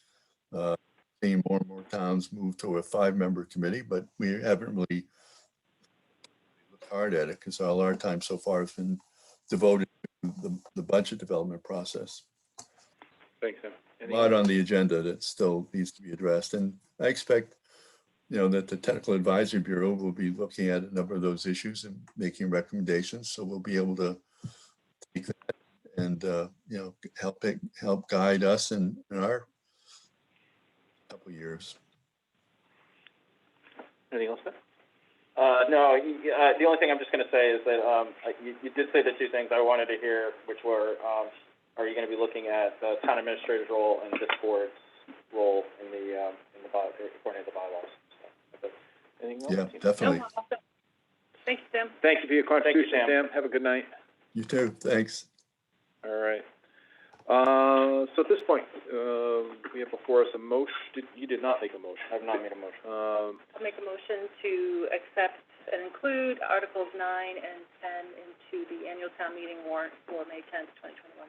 With associated attachments. With associated attachments, yeah. All right, there's a motion and a second. I'll second with a comment that I don't think this is the right time for Article 9. I do support Article 10. Okay, so let us abandon this motion because it appears as though We're going to split it. yeah, you're going to I'd like to split it. yes, let's do that. So I'll make a motion to. I'll make a motion. I'll make a motion to. let's start with, we'll go in sequence. We'll have Tina make the motion for Article 9. Okay. Okay, I'll make a motion to include Article 9 with associated attachments into the annual town meeting warrant for May 10th, 2021. Is there a second? I will second it. All those in favor say aye. Aye. All those opposed? No. Okay, now you can do 10. I'll make a motion to accept Article 10 as written in Exhibit B of the attachments. Wait a second. I will second that. All those in favor say aye. Aye. That carries. Thank you. Travis, keep going. All right, this is, 11 is non-controversial, I would say, and can probably go in the consent agenda, though I will note in the on page 8 of the hard copy that you're looking at that substantive is not spelled correctly, and I will fix that. But this is non-substantive bylaw numbering changes. This is to allow the town clerk, when, changes are made to bylaws or new bylaws are added, to put them in the correct place rather than simply adding it at the end of the general bylaws. This came up based on the July annual town meeting, where a petition was put forth that really relates to the animal control officer. So it would have been nice if the town clerk could have put that sort of grouped correctly in the bylaws where it belonged, but because of the fact that we can't change numbers even if they're non-substantive, the town clerk put it at the end, so unable to group it. So this is really just to give sort of the freedom to make any non-substantive bylaw numbering changes that make sense for clarity for the reader. I'll also say that 12 and 13 are probably consent agenda eligible as well. Authorize the select board to sell surplus equipment is just an annual authorization to do so. The authorization to expend Chapter 90 fund is one that every community shakes their head and says, why are you making us put this on our warrant? And then we continue to do it because we want to spend that money. The authorization to expend Chapter 90, I am currently waiting on the number for FY22, and if I don't get it, I'll just remove the reference to the number and let it be known that we'll spend the number that we get. The number that we got in FY21 was $510,000. So those three, I would consider all to be probably available to be put into the consent agenda. 14, 15, 16 are all Board of Assessors. So again, nothing, 14 and 15 are contiguous from previous, and you'll see them every year. The Veterans Tax Exemption is a new one, so that might be the one that I removed from the consent agenda or based on council feedback. It is new, but it is also it does not have substantial impact to the tax base, and in my opinion, having seen it in other towns, is really just adding in some new changes that we're allowed to do under the law. It's not really, in my opinion, also going to have much discussion. Revolving fund spending limit, also very, this is not raising new dollars, it's setting the limits that revolving funds can expend out of the revenue that they collect for their stated purpose. And I have two revolving funds down below that are new that will probably have more discussion, but the actual spending limits I think also could probably be in the consent agenda. So 11 through 17 I would consider as a package. FY18 is the omnibus budget, so if you'd like, I think I can just continue. Why don't we take a batch here? Okay. So we have 11, Select Board, 12, Select Board, 13, Select Board, 14, 15, 16, BOA, 17, Select Board. I don't see any edits, so I'll entertain a motion to accept these articles into the warrant. This is your point earlier, we're not voting that we accept the Board of Assessors, we're not being them, we're bringing them into the warrant. That's the vote. Okay. Do you want to make a motion, Ben, to take 11 through 17? I will make a motion to accept Articles 11 through 17 in the warrant as written to 4/20/21 draft. I will second that with a quick comment, Travis. When we had Representative Silka and Senate President Silka and Representative Dykeman before us March 8th, at that point they confirmed it was $510,535 for the Chapter 90 money, so you may have one less edit. So I second with that comment. All those in favor say aye. Aye. That carries. All right.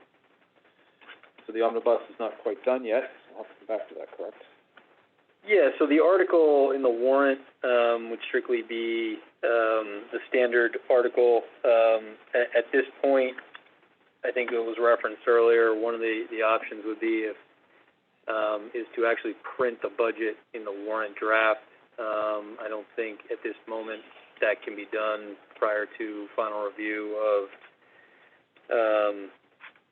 other budgets that are not overseen by the select board. At the end of the day, any change to the change that I've discussed with the select board and the finance committee as it relates to the presentation is that I'd like to see the articles, or excuse me, each departmental budget voted in two categories and a maximum of 3 if there's capital outlay, rather than four sections with a fifth for capital outlay. That presentation I will discuss with them on Thursday. But other than that, this article is simply to just sort of have it referenced in here, and the actual depiction of the budget will be an amendment, much like the ones with the governance. Do you want to vote just to place this article as the omnibus for the FY '22? Yep. For the Springtown warrant. We can certainly do that with 19 and 20 if you'd like me to go through those before we. Yeah, do 19 and 20. Let's see, there's 21. Yep, do 19 and 20, and then we'll do a batch of those three. Okay, so Article 19 is to transfer available funds, the sum of money for the capital expenditure fund. So this is money into capital expenditure fund. This is what we discussed earlier when we looked at the overall budget picture. $1.75 million is the amount that had gone in FY20. That changed in FY21 due to COVID, obviously, and this is setting that level at the moment based on what we'll discuss with Article 20. This would have an impact of over $1 million into the fund in FY at the annual town meeting, and I'll go through the list in a moment of what would be expended out of the capital expenditure fund in this current draft. But the 1.75, as I said, is level to FY20. And with the discussions that I'll have another discussion tomorrow. The capital subcommittee is meeting at 4 p.m. on Wednesday, the 21st. This falls in line with the discussions that we had originally. As you'll remember, my model had 1.61 million going into the capital expenditure fund. The finance committee was hoping for $2 million, which I think we all discussed was not going to be possible, given the other financial constraints that we have. 1.75, so as to at least not lose ground from where we were previously with the parameters that were discussed.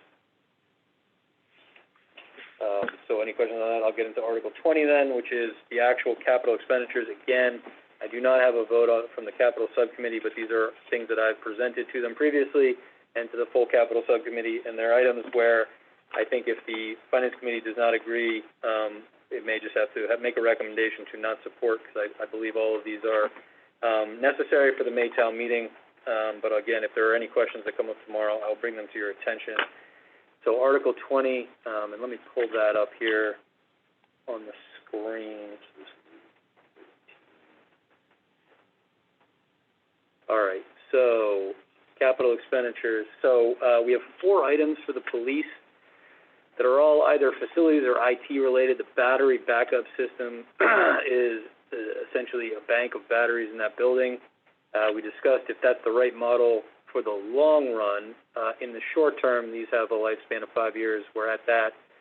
We have had issues with them in the past. They need to be replaced to avoid similar issues, and this is a recommendation to do this. We did have them reviewed last year to make sure that they're safe, but at the same point, we're now at a place where they need to be replaced, and that's every 5 years. And the idea with the facilities manager that we discussed with the capital subcommittee is that in those 5 years, we'll discuss if that's the right thing 5 years from now. Again, what's the battery support? It's essentially in place of a generator. Is it a UPS? They have a generator. Is it like a UPS? All communications equipment. So it takes, upon a loss of power, it takes all the technology down before the generator kicks in? It bridges it so that there's no loss of power. So it's uninterrupted power arrangement. Got it. Okay. Yeah, you need that. All right. Replacement of the telephone system. So the next 3 were all a significant amount of work done by our IT director, Chris Mayo, in conjunction with the police chief and staff over there. But so replacement of the phone system, the question that we asked was essentially, can this be timed with what may be other phone system replacements in town, such as the schools? And the answer is no, this needs to be done. And the quote is in hand on this price. The Acorn voice recorder, similar issue, it needs to be replaced. It's past its useful life. The electronic key door system is one of the items is related to the accreditation process. Previously, we obviously were going through the accreditation process voluntarily. The accreditation process is not going to be rolled into what will be a new state system. So we certainly want to make sure we're maintaining our accreditation, not that we're not always concerned with that. So those 4 items for police quotes have been provided to anybody interested, including the capital subcommittee. facilities has the next three. Security cameras at municipal buildings is one that I think some more information was requested by the capital subcommittee, so hopefully, we can clear that up tomorrow. But essentially, this is filling holes, where we, are lacking security cameras at some of our municipal facilities. The facilities, central fire rehabilitation is part of a multi-year, proposal from the facilities manager to address some issues at the central fire. There is a 5-year capital request form that goes in, that has, will be fully implemented next year, has been initially implemented this year, and so the facilities manager has a multi-year request, for central fire, which leads to $50,000 in May. Additionally, the 1750 Washington HVAC package units, this is one that was not on an iteration that you would have seen as close to a month ago. Was put on because one of the units is failing, and the facilities manager had this on the 23, I believe, cycle. We're going to move that up, but that is completely replaced by a change that was made that we discussed last week for DPW items. The radio replacement for the UHF frequency is, if you have any questions, better discussed by the fire chief who's here with us, than myself. But the pickup truck with rack body equipped at $55,000 is a substantial decrease from what we had assumed for May, which was the sweeper. That was a conversation we got into very much in depth last week. So adding in the 1750 HVAC package units, moving it up from a future approval to now, is entirely offset by switching out the DPW vehicles to give us time to evaluate our street sweeping processes. The school's replacement of boilers and networking infrastructure, this information was provided directly from the school business manager in a presentation by the superintendent and he quite a while ago. And I do have some assumptions for October for them as well, but this is the list. $431,840 coming out of the capital expenditure fund. Those two school items, they were in the capital budget though, weren't they? They were. Yeah. All right, any questions from the board on Articles 18, 19, or 20? John, I have two questions for Travis. Go. For the select board comments there on Article 20, Okay. both of these will be new. I don't believe this language was ever in here before, but I'm just wondering about considering an appendix, an exhibit C, I guess, at this point, the 5-year request form. I don't think citizens would have ever seen something like that. I don't know if that's a document that's easily shared, but highlights the good work that you've done. It highlights how these requests come forward to be considered for the warrant. I think it shows the robust discussion and thinking. So for that reason, I would just ask for consideration of that, perhaps. And then the second is, so the capital subcommittee has not yet voted on these items, or they voted on some of them? I'm sorry. They've reviewed them all. I don't think any votes were taken. Okay. Will they take some? Is that the plan? Yeah, I mean, the whole finance committee will take, and make a recommendation on this article, as always. I would assume that tomorrow they take votes as well, on the article. I can certainly wait, to print the warrant until after that discussion, if that's preferable. I mean, I personally like it when we're considering articles here for the warrant that are vetted by another committee, like with the stipend committee and the governance committee, and so these things are coming forward through the work of another committee.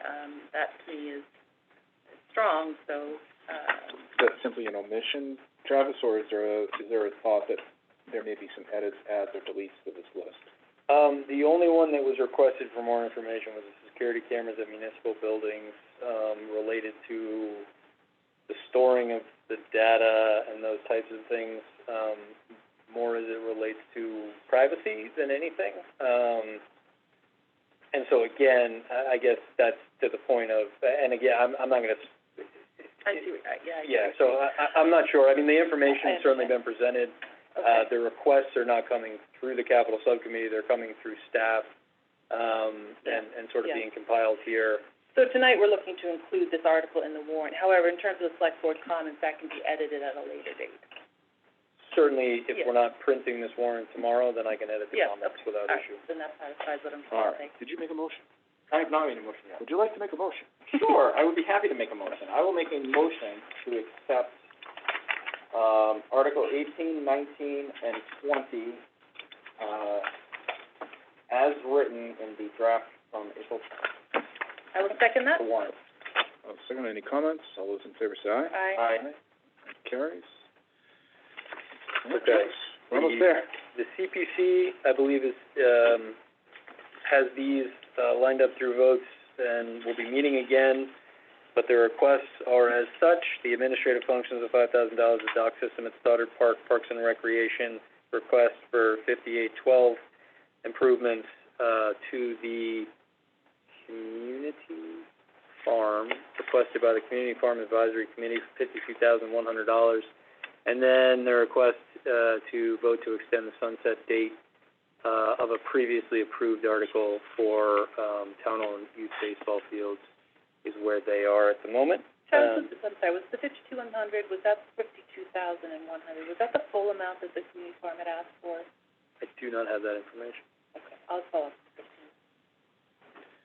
Travis, what is the 705,000 at the bottom for? The total balance of the fund, so I've looked at this article over the past few iterations. I would say that the way that I just sort of had it up on the screen and the way that it's printed here for you, I think it's a little confusing in this. I've asked Jay to look at, if we can configure this a little bit differently to make it less confusing. The motion will read fine, right? The approval of spending is going to read fine for what the CPC has looked at, but I want to make sure that somebody viewing the warrant sort of understands this. The reserves up top are broken down in a category. Those numbers come directly from the town accountant.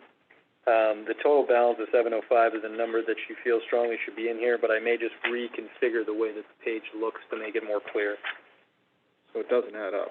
Yeah. No, I understand I'll have the total reserves add up. I'll have her take a look at that and probably reconfigure it, and the total would be, because your eye, if you're not familiar with the article, your eye's looking at that number as the total amount that we're looking to spend, because the reserves stated earlier, so. Yep. Or at least to be the net of the reserves minus the appropriation. Or that, yeah. I don't see it adding Yep. up to anything. Yep, that could be a thing, or you can just certainly sum the reserves up in the upper box. There's a couple of different ways you can do it, but. Yep, I will fix Structurally. that structurally. In terms of the CPC's votes, these are their requests, and I'll make sure that the rest flows a little bit better. So it's really 3 items, the standard administrative, the 2 requests, and then the extension of the sunset, and I will clear up the balances.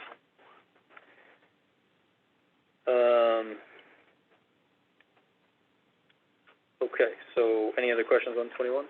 Nope, just that at it.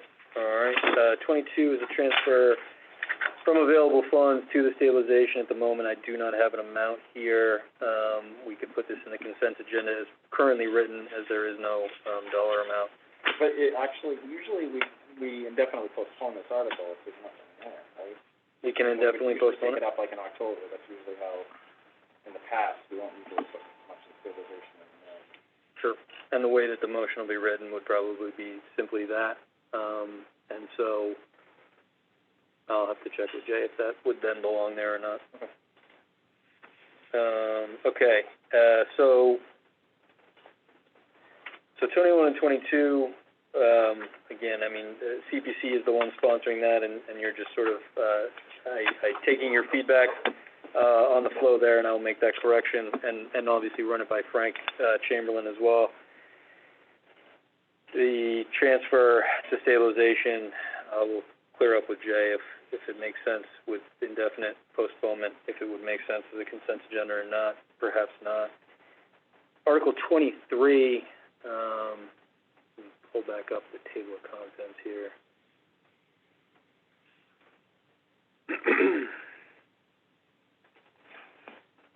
Cool. All right, Article 23 here is the establishment of a stabilization fund. This is one that I'll remind everybody the amount of yeoman's work put in by Mary Busquette leading into the last annual town meeting. It was pulled for further information. I think at this time we are at the point where it is the right move to make. I did have a conversation today, actually, with Prit the trust that holds the funds that we have for the OPEB trust fund, and does a lot of the retirement system investing for state pension funds. Just to confirm, essentially, there is a change that's been made to this. I'll highlight for Article 23, actually within the motion. One of the things I discussed with counsel and Pritt today was that to address a number of the concerns that the Finance Committee had, but also, ones that I think we all sort of understand, that we want the purpose of this to be to address the pension liability. A general stabilization fund for any specific purpose that the town wants to set it up for can be established through MGL Chapter 40, Section 5B, as in boy.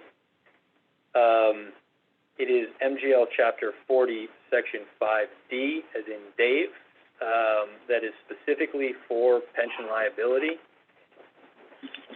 It is making it very clear the intention of this stabilization fund is for the pension liability. It is also the mechanism, after discussions with Pritt and PERAC, that Mary had done last year and this year, that makes them the most comfortable that it can be invested in Pritt. So a general stabilization fund has on it sort of guardrails that stop you from being able to invest it, let's say, in the market, right? So you end up in lower yield type investment vehicles.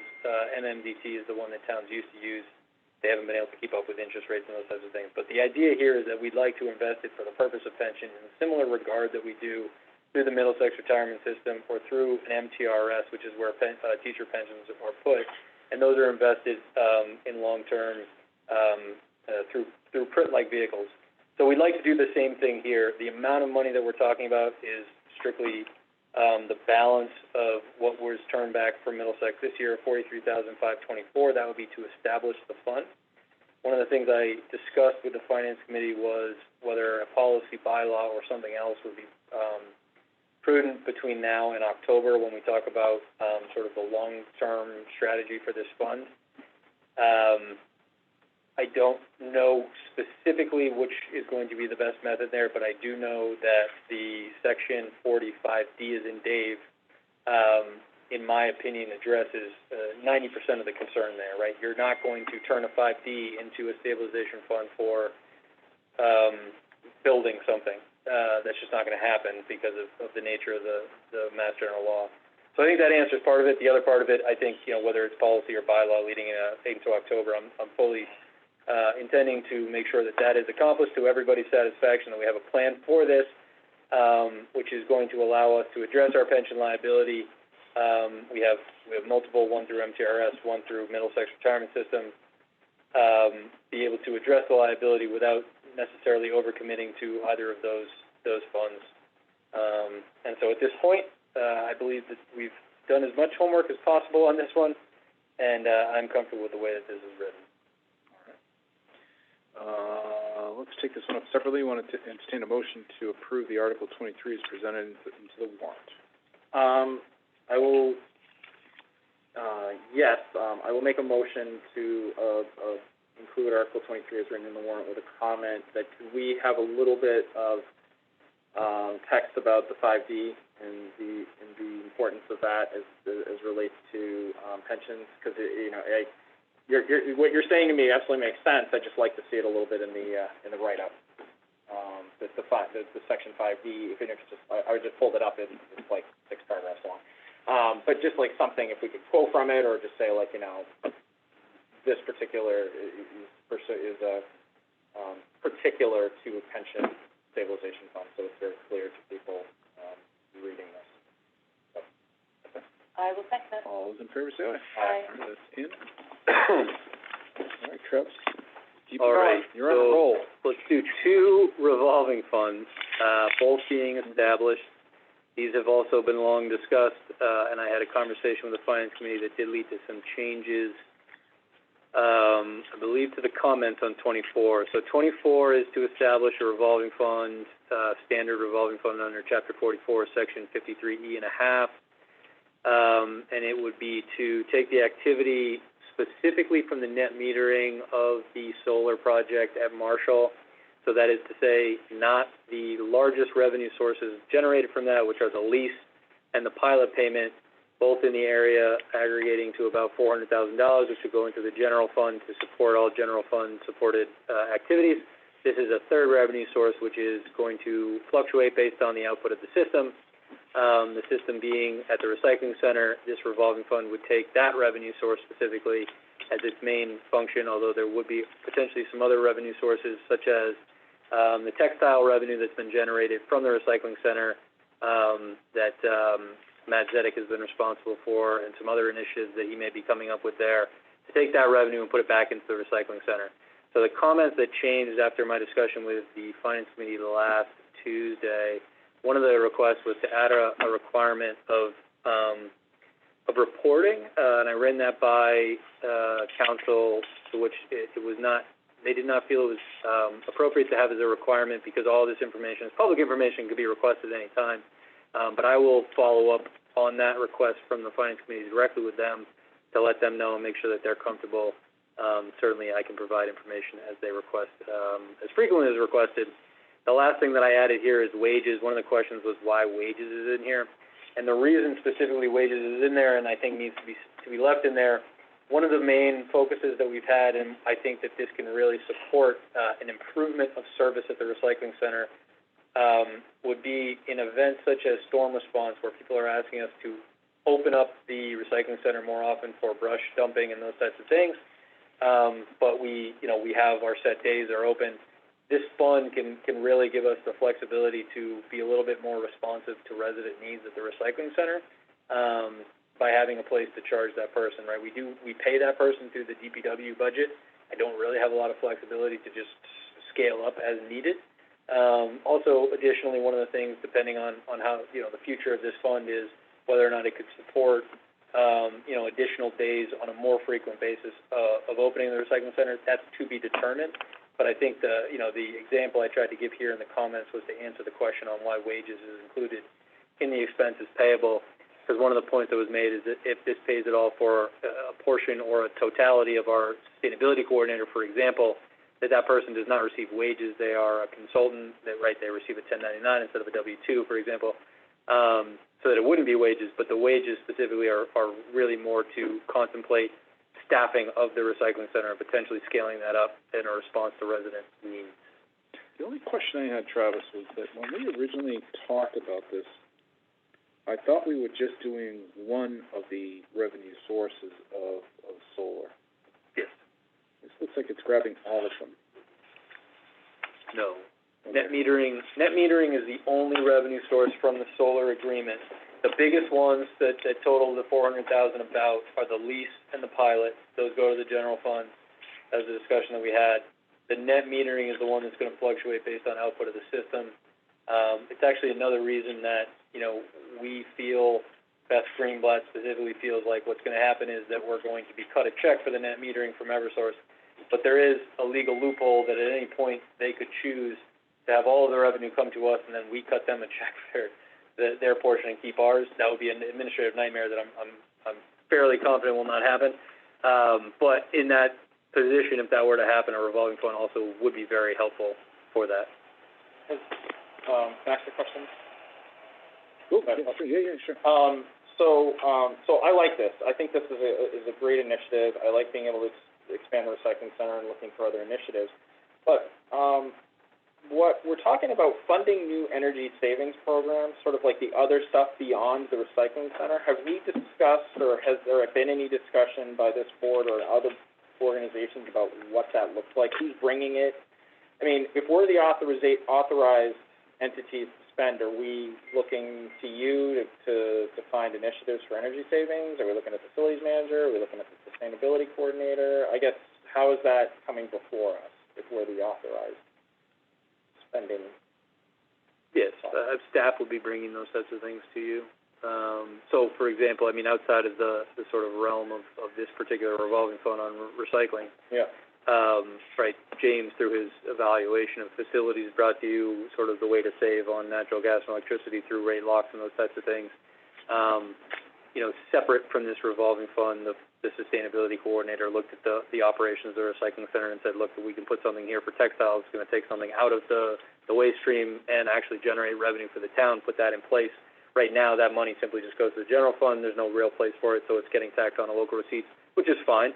But again, these are types of things that if we could improve services there that actually lead to that type of revenue, it allows us to reinvest it directly into those types of operations. So we'd be looking to, you know, whomever. So if Chief Cassidy had something, he'd bring it to us if he thought that he had initiatives that we could save. So it would basically be whomever in the.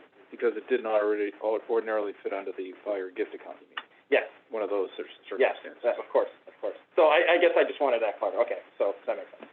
Travis, I have a quick question. If you read expenses payable, the language is broad, but is Matt Zedek being paid from this account?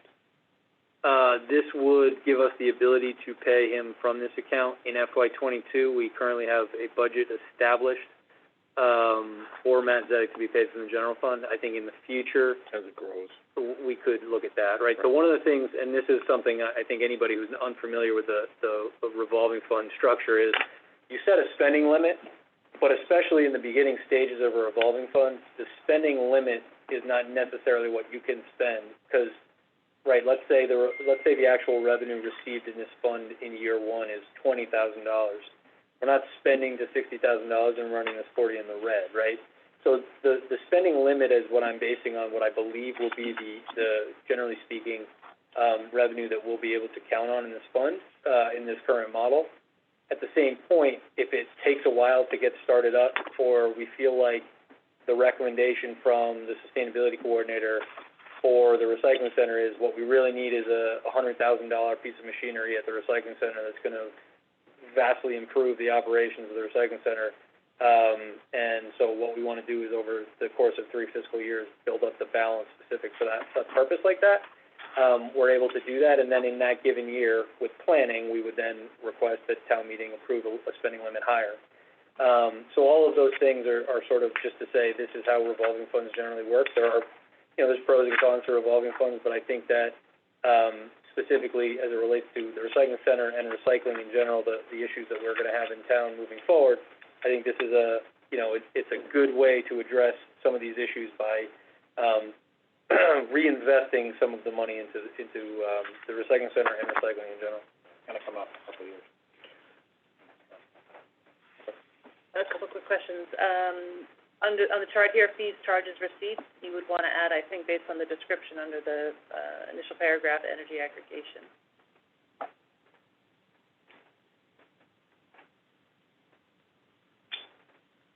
Because you describe it as activity produced by town net metering, solar facility rental receipts, and energy aggregation, and so under fees, charges, receipts, I think you could add it there. This is unlikely, I'm just going to throw it out there. Energy tentatively planned to start flowing summer 2022 from the solar. Based on the last time we kind of met and talked about the timeline, I think it was that it would be open and energy would be flowing summer 2022. So putting a cap of 60,000, that would be revisited for July 1 of, that would be increased for July 1 of 2022. I suppose in theory that we could get our first check from net metering before that point in time. On an annual basis, we can look at the spending limit of the fund, right? So that was through the previous article that we had. So next year, this would be in that article, and we'd be resetting the limit, and we'd be looking at what that is. And in the first, I would say, 5 years of this revolving fund, we'd want to be doing a pretty deep dive analysis of where that spending limit should be based on, the revenue that we have, the information that we have projected. And expenses are not just energy related, they're sustainability projects in general, so a little bit more general than just energy specific. It's a little bit more, I think, this is a little bit more restrictive than what had been discussed last year. One of the things when the revolving fund had been, I believe it was written by MTC last year, was to take all of the funds from the solar and put it into a revolving fund that removed some of the limits of Chapter 44, Section 53E and a half. This does not, so it is going to have to be sort of within the guidelines of the revolving fund and set up through this table. Sustainability projects is going to be, especially with the dollar figures that we're talking about here, much smaller in scope than had probably been discussed previously. Yeah. Okay. if the recycling center were ever to receive any kind of, enhancements or, improvements on the site, could this fund pay for it? I'm sorry? If the recycling center, as it's currently constituted structurally, the way it flows, what kind of services are there, we ever decide to change them, and it costs money to do it, where would the funds come from to initiate those improvements? Can this Yes, this fund could be used. Again, I think it's going to be a lot determined by the dollar value that we see going into this and tracking those over time. So currently for FY '22, you're projecting $60,000 to be expended from the fund, correct? No, I'm setting a spending limit of $60,000. If $60,000 were to be received in the fund, that the fund could expend up to $60,000. That's what I said. Yeah, so that's what we're expecting for FY '22. But if we needed to and make improvements at the recycling center, will this warrant article have to come back next year for changes? Or are we? No, I think that this fund could be used to reinvest money into the recycling center, depending on the revenue that is in the fund, right? If we're talking about a capital investment of the recycling center of $250,000 and the fund can't support that, it's not a viable source. If we're talking about a $10,000 project to change the configuration of the recycling center, or let's say 50, and the balance is within that fund, then yeah, we could discuss that as a use, depending on sort of how we set this up for consistent charges coming out of it, as opposed to the revenue coming in. I guess a cleaner way of asking the question would be the wages portion is not $60,000. No. Okay. Small portion. Okay. Let's move on. Next one. All right. Establishment of the revolving fund, and this one, as I described it the other night, is the if you build it, they will come. At the moment, we are looking at a number of different EV charging station grant opportunities. Eversource has some in the private sector that are driven by DPU. The state has a few as well that have, we've looked at. We've looked at locations of where EV charging stations may go. A lot of that work is being done by Chris Mayo, the sustainability coordinator, facilities manager, fire chief. A number of people who have looked at these things. Chris Mayo obviously was involved heavily in the green communities that led to the one in the back here. The main change that has happened since that grant opportunity is that the grant opportunities we're seeing now allow for the town to set up the collection of credit card payments for a resident to come and charge their car.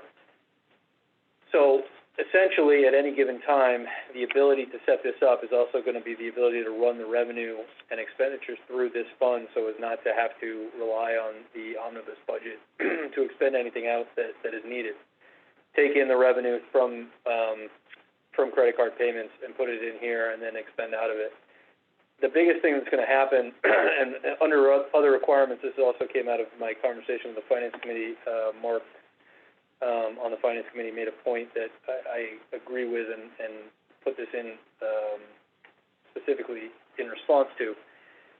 What I've seen in a couple communities is that you'll see communities that set a rate that subsidizes the user so that essentially the cost of electricity is not completely being recouped through the rate that you're charging them.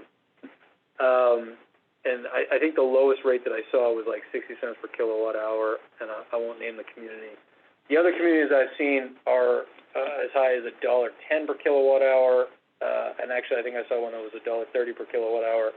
Either way, I'm not stating where we're going to end up on a rate. What I would say specifically is that the town does not intend through this revolving fund to necessarily subsidize the rate that the end user would pay when they plug in their car, that we would look to at least meet or exceed the cost of the electricity, right?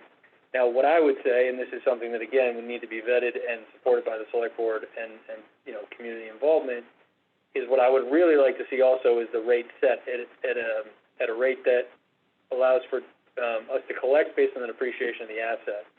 So that, let's say it has a useful life of 5 years, we set a rate that this revolving fund then has a balance after 5 years that would at least allow us to contemplate replacing that unit through the cost of the revolving fund that has sort of collected through credit card receipts.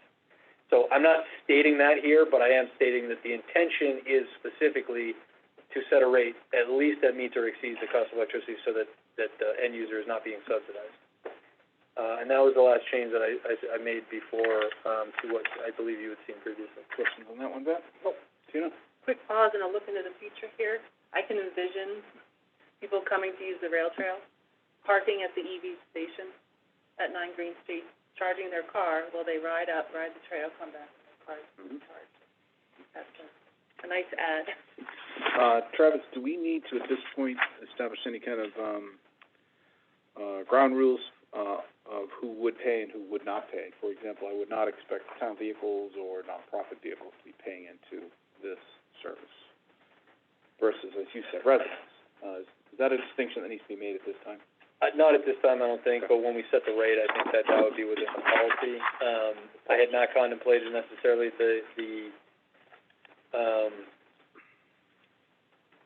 501c3.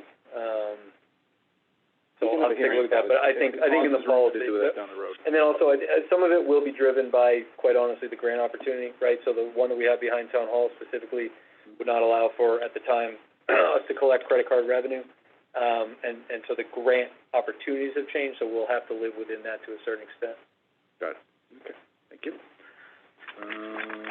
Let's pick off numbers. You want to vote on those two, John? Yep, please. 24 and 25. Mr. Stroh, want to make a motion? Sure, I will make a motion to accept Articles 24 and 25 as written in the April 20th draft for town meeting in May. I will second those with a thank you, Travis, for your work on these. I'm excited to see them in this warrant, so thank you. All those in favor say aye. Aye. Okay. Let's see it, Travis. Can you see it? See the light at the end of the tunnel here? We're getting into the planning stages. So we had Summit Point Drive earlier, so I think we're covered there. I put in the comments that public hearing was held by the Select Board on April 12th and 20th. I'm glad we didn't have to put the 26th as well. So that one should be all set. The removal of the temporary moratorium on recreational marijuana retailers. This is not removing the moratorium on recreational marijuana users. It is specifically the word temporary why this is coming up. This was put in the bylaws with an end date, which it would sunset, and then other action was taken. At the time that other action was taken, this simply wasn't removed. So the date that it went through effective was June 15, 2019. So the actual language can be removed now and deleted, so it's not just in there extemporaneously. The next one is the change use regulation, section 3. Back up real quick. You might want to read out that the planning board is having a public hearing. The planning board is having a public hearing on this matter, and was given a scheduled date of April 29th, 2021. To Tina's point, there will be a board vote on that. Yep, absolutely. Right? Absolutely. Damn it. Okay. 28? 28 is, this comes from the Zoning Board of Appeals as a sponsor, so you would simply be accepting this on there.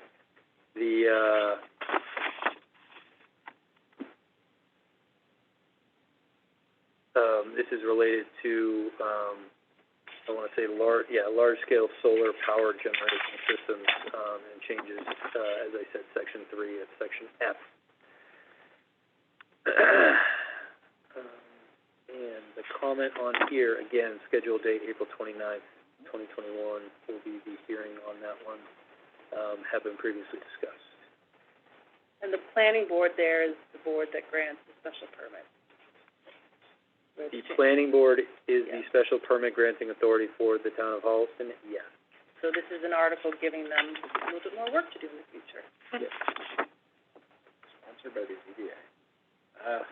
Yes, look out. Article 29, this is one that came to us from a resident. The feedback to the resident was that to make this binding, it would need to come through the planning board or the Concom or the historical commission. Planning board has also agreed to take this up, and so this would be for scenic road designation on South Street and Campersall Road. This would be a good time for me to state that there is nothing specifically on the May 10th town meeting warrant that addresses 555 Hopping Brook. We have received quite a bit of feedback that people feel like they will be coming and voting on 555 Hopping Brook in May. That is not the case. There is nothing on this warrant that is specific to 555 Hopping Brook. I think there are people who have seen South Street and drawn a connection, which may be related to this article. I would state from our previous conversation, my update from the town administrator, we will be putting in for a heavy commercial vehicle exclusion on South Street. I think approval of the scenic road buoys that application, but I don't believe that application is contingent on it either. Right. I think it's a strong application. Yeah. Do you know if Medway's, if the Medway side has a scenic road designation? I don't know if Clark is scenic. I think it is, actually, Just curious for for some reason. I don't know why. I don't know if it's scenic. No, it's definitely, it's definitely, worth the trip, but. Maybe a point of emphasis that you're making, I know Chris and Yvette carry our meetings, if they could just make that very clear in a font on their coverage, that would help readers understand. No 555 vote at this town meeting. Exactly. All right? All right. And keep going, maybe we can wrap up a few here all at the same time. All right, so the easement for the First Congregational Church, I think we've discussed that quite a bit. I think we've come to an agreement that is certainly in the best interest of the town to provide the needs of Town Hall within the original appropriation that was for our project approved in December. And this would be for us to have a little bit of access to square footage. All of the equipment related to the Town Hall septic would be on Town Hall land, but we do need some square footage as it relates to the area needed when getting those types of systems approved for leaching fields and those types of things. So all of the physical sort of tanks and things will be on town-owned property, but we needed the First Congregational Church to agree to allow us access to a piece of their land. We have a number of agreements that we've made to make sure that when this project is done, that the green is back in pristine shape. Any sort of tree disturbance is taken care of, and that they are always kept in the loop on anything so that we don't disturb their day-to-day over there, including the school that's going on. Quick question about that. Once this is completed, this particular project, the Town Hall septic, is the expectation that we would reopen the top floor to rentals? Absolutely. So the flooring project looks beautiful. That picture you sent, it looks pretty stunning. It's also fun. It's almost done. Actually, one of the last things that they're going to have to do is do the steps down to the basement, and then they should be complete. Upstairs is very close to done. Unfortunately, we can't have an opening with a lot of people due to COVID, and we can't have an opening with a lot of people due to the fact that the septic has not been replaced yet. But once it is, and hopefully, restrictions are lifted, Upper Town Hall will be. Yes, there are those who do that. And so we will then be able to open up. We've had a few people call asking if we can take them, and at the moment we're saying no. We were saying no previously for COVID. Now we're saying no for groups over a certain size due to the septic.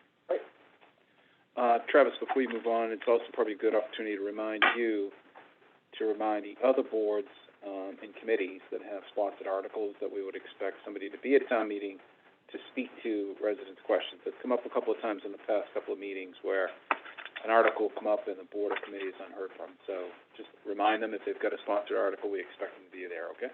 Absolutely. Thanks. So Article 31, Blair Square Design and Engineering, the estimated cost on this is $45,000. That is a number that's coming from me, but based on some previous quotes that have been received for a larger scope, excuse me. I mean, at this point, while the schematic and the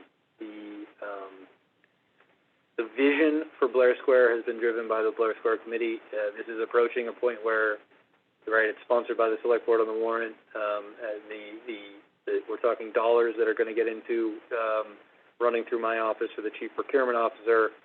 And so at this point, there's a bit of a handoff in some way as it relates from the Blair Square Committee to the Select Board, or more hand in hand, certainly moving forward.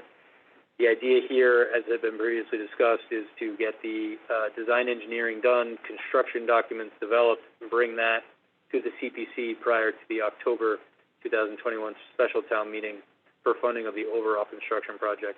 I don't have a final dollar amount on that.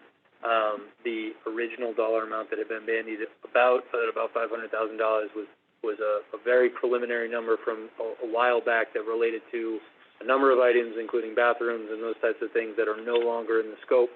I would expect that the dollar figure has come down substantially, although the design engineering will get us what would be, in my opinion, a number that can be brought to the CPC with certainty based on the construction market and, what they've envisioned.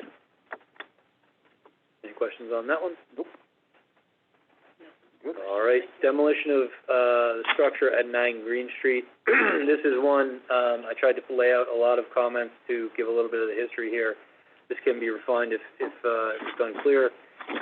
$118,500 is the estimate we were given by PAR Corporation, who is currently looking at, who was authorized to develop for us the demo plan, the stormwater plan, and a design if the 9 Green Street were to become in the future a parking lot with the stormwater impacts of that, green space, and other types of issues.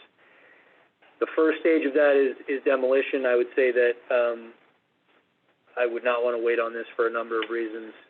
We have had today, or actually over the weekend, some issues with debris coming off of it. We've had teenagers on the roof over a month ago. It's time for this building to come down. At the same time, I am sensitive to the idea that as a community, we have not sort of fully come to an agreement and vote on the fact that this will be in the future a publicly owned parking lot that supports the downtown businesses and the public assets such as Goodwill Park and ancillary parking for the library, those types of things. So we're at a stage where we can now, once we get through this process, design engineering in December, the demo plan in May, that I'd like to pivot into public hearings on the getting sort of feedback and explaining what can be of that lot in the future. And so that would be my intention after we get through May is to pivot into that sort of discussion at the community level on it. At the same point, this is a structure that needs to come down. We have progressed through with our licensed site professional dealing with DEP compliance on the site. But I think for the downtown area and for a number of reasons, it's time for us to begin to move on this, and demo is the first stage. Any questions on that, then? Nope. Tina? No, under other business, I'm going to bring up one little housekeeping item on that one. All right. Travis, I just want to point out that the committee, the 9th Green Street Committee that's mentioned in your remarks, delivered a report to the board on recommendations, and you said that once the demolition would be accomplished through this article, it would be a parking lot. That's presuming any future sitting select board agrees with that idea. That was my point earlier. Because the committee made that recommendation to future action that would require money, it would be a vote that this board would have to approve of. So it's a good example of why those future requests are sometimes these committees are only as good as the boards that have to make that decision at the time. Is there anything in the comments that you're saying should be updated, or you're agreeing with the comment? I'm agreeing with the comment. I'm just throwing out the distinction. Earlier we heard from somebody saying, why not take the recommendations downstream? So, gotcha. I think today we all think it'll be a parking lot, but who knows? Downstream it could be something else. I don't have any comments on this one. Why don't we do number 33 and number 34, and then we'll take a vote before the citizens petition. Okay. Article 33, the feasibility study for the DPW facility. I had a good amount of conversation with the Finance Committee last week on this one. One of the things that was requested was kind of an update on the current 2 facilities. James Keith, the facilities manager, had put together 2 reports, sent those out. What's that? How many holes in each roof? Yeah, there's some holes. Those are, I believe, on the website. If they're not, I'll double check. But the information had been put out there, and so James sent that off to answer a couple of the questions from the Finance Committee. I've had a couple of requests of people to go see the facilities in person, which we will try to accommodate. But overall, I think, I'll discuss this again tomorrow with the Capital Subcommittee, yep. But I think at this point, there seems to be support for this. I think people understand, this is one that, I think the town may have, I hope we haven't kicked the can too long, but I think it's certainly time to pick this up. One of the points that I would make is the feasibility study doesn't mean that we're breaking ground next year. The feasibility study really is needed to make sure that we understand exactly what our needs are, where we can accomplish that in town. We currently have 2 sites. We're going to continue to have 2 sites. We're going to have 1 site. If we have 1 site, what's going to happen to one of the other 2 sites or both of them, right? Decommissioning former DPW sites. There's a lot that goes into this that we need to get from a feasibility study. The next stage after that, if there's something that, reasonably can be brought to the community for support, would then be design engineering of that, which is a sizable project as well. Then following that would be the construction. So this is not, digging next year. This is not probably potentially digging the year after that either. We're looking at a feasibility study of 9 months. We're looking at a design engineer of 9 months. We're starting a process that we probably should have started previously. And so that's where we are with this. And I think that from the most part that I've heard people sort of acknowledge that. But if I get any other feedback, I'll certainly bring that back to you. So if there's any issues with the comments or anything like that, I tried to word that all together. No, and I might want to add, as we read these comments, I like them. I think for a voter at town meeting, more is better. These succinct comments do add a lot of clarity to the requested action, more than we've had in a long time. So, compliments. Thank you. All right, and then you want to look at 34 as well. So we have 2 lines there. I'll take care of that. The public safety signs and equipment is a TAC request. The dollar amount is tied to a balance previously from a previous warrant article, which is why the funding source is other.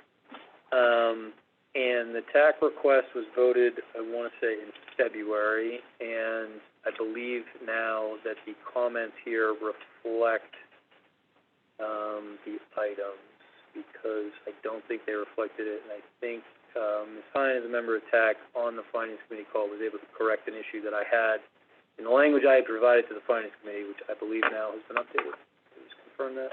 Yes, it looks good. Yeah, write it over. My only question would be where we don't have the complete streets Tier 2 project prioritization list out there for public consumption yet. We have a meeting coming up in, I think they had said April, maybe early May. So that would be the only strike through, is if you feel like that should be a public document, if we're going to refer to it here in the select board comments. I don't know when that becomes, it's right at the draft. Okay. So I don't know how you guys feel about that, but it's certainly in the draft that the crosswalk is addressed. It's just whether or not, as a draft, you want it referenced here in the select board comments. Okay. So you're saying take out partially included in the list? Because it's a draft, yes. Or reference. I can reference it to draft. Okay, all right. Okay. All right, let's take a vote on these articles. Forgive me, I can't recall where we left off. I got that number. Before I make that motion, I wanted to ask a quick question of Article 34, that 21,837. What is the other? Where is it coming from? Was it the TAC article? Is that what we're saying? Or No. So there was an article for traffic preemption equipment that got it. Okay. Theoretically, the way it was written could be used to pay for the majority of these items. Okay. It was an article that was established probably about the time the TAC was being established. So I think from a process standpoint, keeping everything on paper and connecting dots here, it's better to reappropriate the money for this from that balance. Okay. So I had showed the select board, I showed the finance committee what is the through March 31st balances of previous warrant articles that are still open. Yeah. This was on that list. Yeah. And that's the balance. I couldn't remember it off the top of my head. I personally, I like the background, but I would love if we could just have just the other is some sort of language that indicates what other is, because it isn't a normal. Raise and appropriate is usually what we see in others, not the norm. John, to your point, I do have the list, so I can make the motion. I will make a motion to accept Articles 26, 27, 28, 29, 30, 31, 32, 33, and 34 to the town meeting warrant draft from April 20th for the May 10th, 2021. Motion second. I will second that. Any questions? All those in favor say aye. Aye. Aye, that carries. The next ones, I don't think we need to take a vote because they go in by bylaws, correct? Yes, these are all citizens petitions. The one thing, do we have to open the warrant to make a change? Yes, if you don't mind, and I think because, we sort of, handled a number of items here, and I have another one to do with the warrant open. So now that we've sort of done everything, I would say that we open the warrant, we remove the I think I gave a motion to you, Ben, earlier. So remove change use regulation, section 3 of section G. That was one that we previously had in when we closed the warrant. And then, so the other thing that I was going to mention while we're opening the warrant is that this resident who put this forward, presented it to you, has presented it to a number of groups. I think almost everybody on this list that you'll see here. Originally, it had been submitted as 13 members, and there were some at-large members and those types of things. By the time everybody was sort of written out in this list, all 17 members are now listed here with no at-large. And that includes Planning Board, Select Board, Housing Trust, Council on Aging, Finance Committee, Historic Commission, Open Space, Sustainability, Conservation, Parks Commission, Rail Trail Committee, Youth and Family Services, Public Works, Schools, Public Health, Economic Development, and Library Trustees, the 17-member committee. So, if we're gonna open it, I would, otherwise the citizen, would make the motion on the floor if you prefer. I need to go back to the original. So, do you want me to make the motion as you wrote it here, to make the two changes that we have? Is that what we're saying? Yes. Don, are you okay with me making that motion? Yes, I am. Okay. I'm looking at something else, I'm sorry. No worries. I'm going to move to reopen the warrant for the annual town meeting to, 1, remove the article for change of use regulations of Section 3 at Section G as previously accepted onto the warrant, and number 2, accept the changes to the configuration of the 17-member Comprehensive Long-Range Planning Committee. I will second that. All those in favor say aye. Aye. Aye. And that carries. That's 3 times 5. And I will move to close the warrant for the annual town meeting to be held May 10th, 2021 at the Holliston High School Auditorium. I will second that.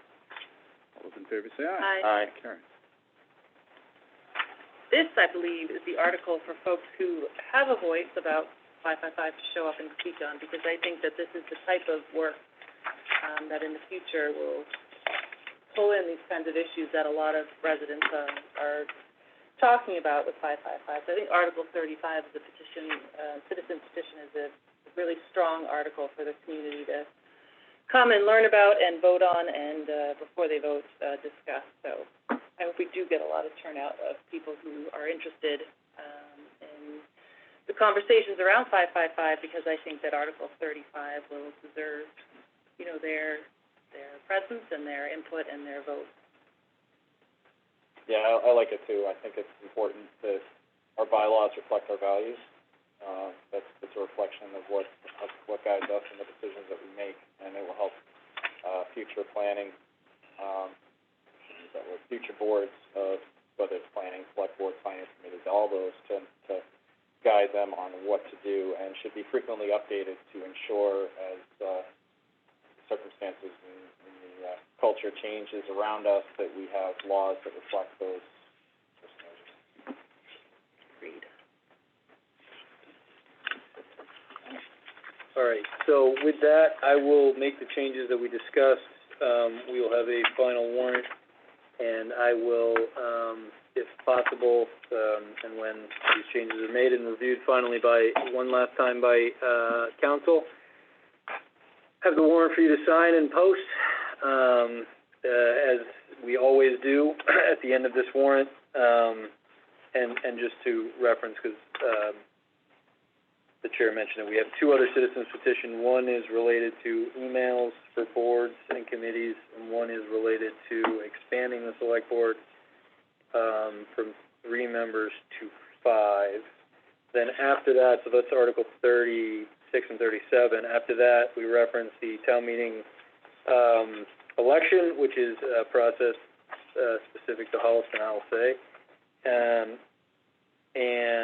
That lists out all of the items that will be taken up for the local election on May 25th, 2021, at the high school gymnasium, which some people refer to as the field house.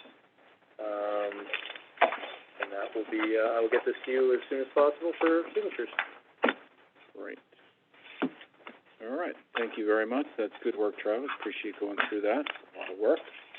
We approach the 10 o'clock hour. Let's try to find our reserve energies and move towards the remaining portions of this agenda. That includes some board business. Mr. Sparrow, I believe you have some parades.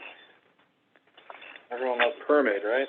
Yeah, and I will state that I checked with Travis to make sure that applicants for parade permits, that you'll hear about in a minute, are aware that conditions associated with assembly will always be dictated by the public health emergency around us. The applicants know that. You said Chief Stone makes that clear to them, so we approve these with the they understand the limitations on how many people can assemble outside or inside and so forth, but they will uphold those standards when the time comes. So go ahead, Ben. Okay. So I will make a motion to issue a parade permit for Reese's 4th birthday party. That is an event that is scheduled to be held on Saturday, May 1st, 2021 on Exchange and at Water Street. I will second that. All those in favor say aye. Aye. That carries.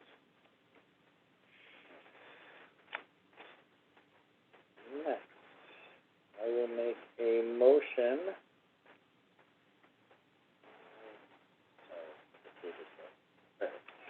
I will make a motion to issue a permit for a Memorial Day parade and ceremony scheduled for Monday, May 31st, 2021. That is the town Memorial Day parade, is that correct? Sponsored by by Steve Bradford's group? Yes, yes. Yes, it came from Steve Bradford. Yes. Okay, that's your motion. Do we have a second? Second. All those in favor say aye. Aye. Next one. Let me make a motion,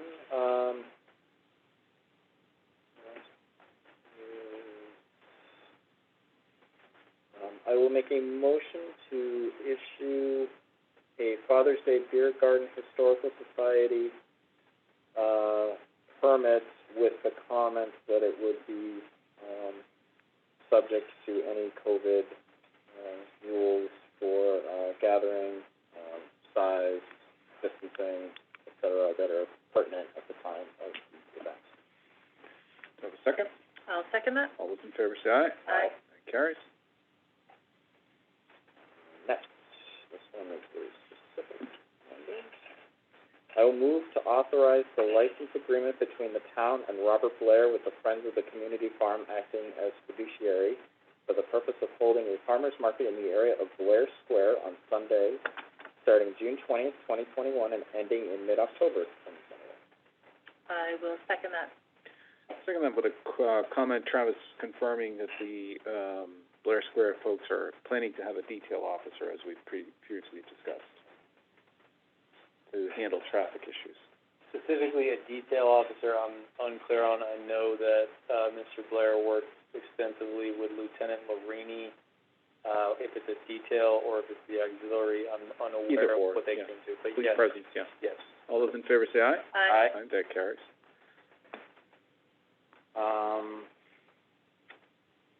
Do we want any discussion or anything about the driveway, or do we want? We can open it, whatever way you want to do it. All right, I'll make the motion, and then we can. Yep. Let's see what you want to do. Move to approve the variance for 85 Union Street for a driveway permit that exceeds the maximum apron width of 16 feet as described in the residence permit application. I will second that with the comment that those were the instructions of Tom Smith, was for residents who are going to be impacted by the roadway improvements in that neighborhood, that they reach out to him and you know, raise whatever questions they have to do with driveway width, so. Yeah. Second, I met this, resident during my door knocking, and he had, previously approached, Public Works on his plans to widen his driveway and had not heard anything, so I gave him some action to, contact Travis, who did. He provided plans, drawings, and we did receive, highway superintendent's approval on this, Ben, so there's been some background information, and some previous discussions with highway over this one. Okay. All those in favor say aye. Aye. That carries. Next, I will make a motion. I will move to authorize the host community agreement for Highmark Provisions at 201 Summer Street for the purpose of cultivating and manufacturing recreational marijuana. And I'll make the comment with that motion that this does not include retail. I know there was some confusion based on their hearing that the original statement said retail, but this agreement does not include retail. Correct. And I believe we have them on the call as well. Okay. We're excited for this process. Yeah, second that with a question for you, Travis. This is a 5-year HCA? This is the standard HCA that's worked out by, I know council reviewed this. Just looking for the language that tells you how long.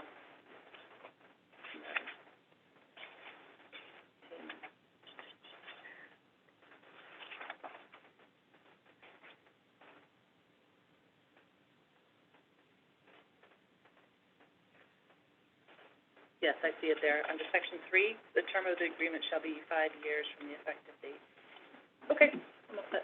Did you second it? I did. All those in favor say aye. Aye. That carries. Last item, Ben? the last item is, I will make a motion to approve the meeting minutes of March 29th, 2020. I'll second that. All those in favor say aye. Aye. That carries. Other business, Mr. Sparrow. I do not have any other business. Other business, Ms. Hine. Yeah, sorry, 3 really quick things. One, Marshall Street, this is our second week in a row that I've received a letter from a resident who is concerned about some Sunday morning activity on the soccer fields and is requesting HISA to respond and, I believe, put a police detail in place. I have not seen any communication back from HISA, and that the resident hasn't forwarded to me any communication from HISA. I don't know if your office, Travis, has the ability to contact them, but this came up last year as well. As the weather turns nice and the fields get used more, I remember hearing from this resident with the noise concerns, and so now it's 2 weekends in a row. So I don't know if we can reach out to HISA. If you'd like to forward me that, I can follow up. Sure.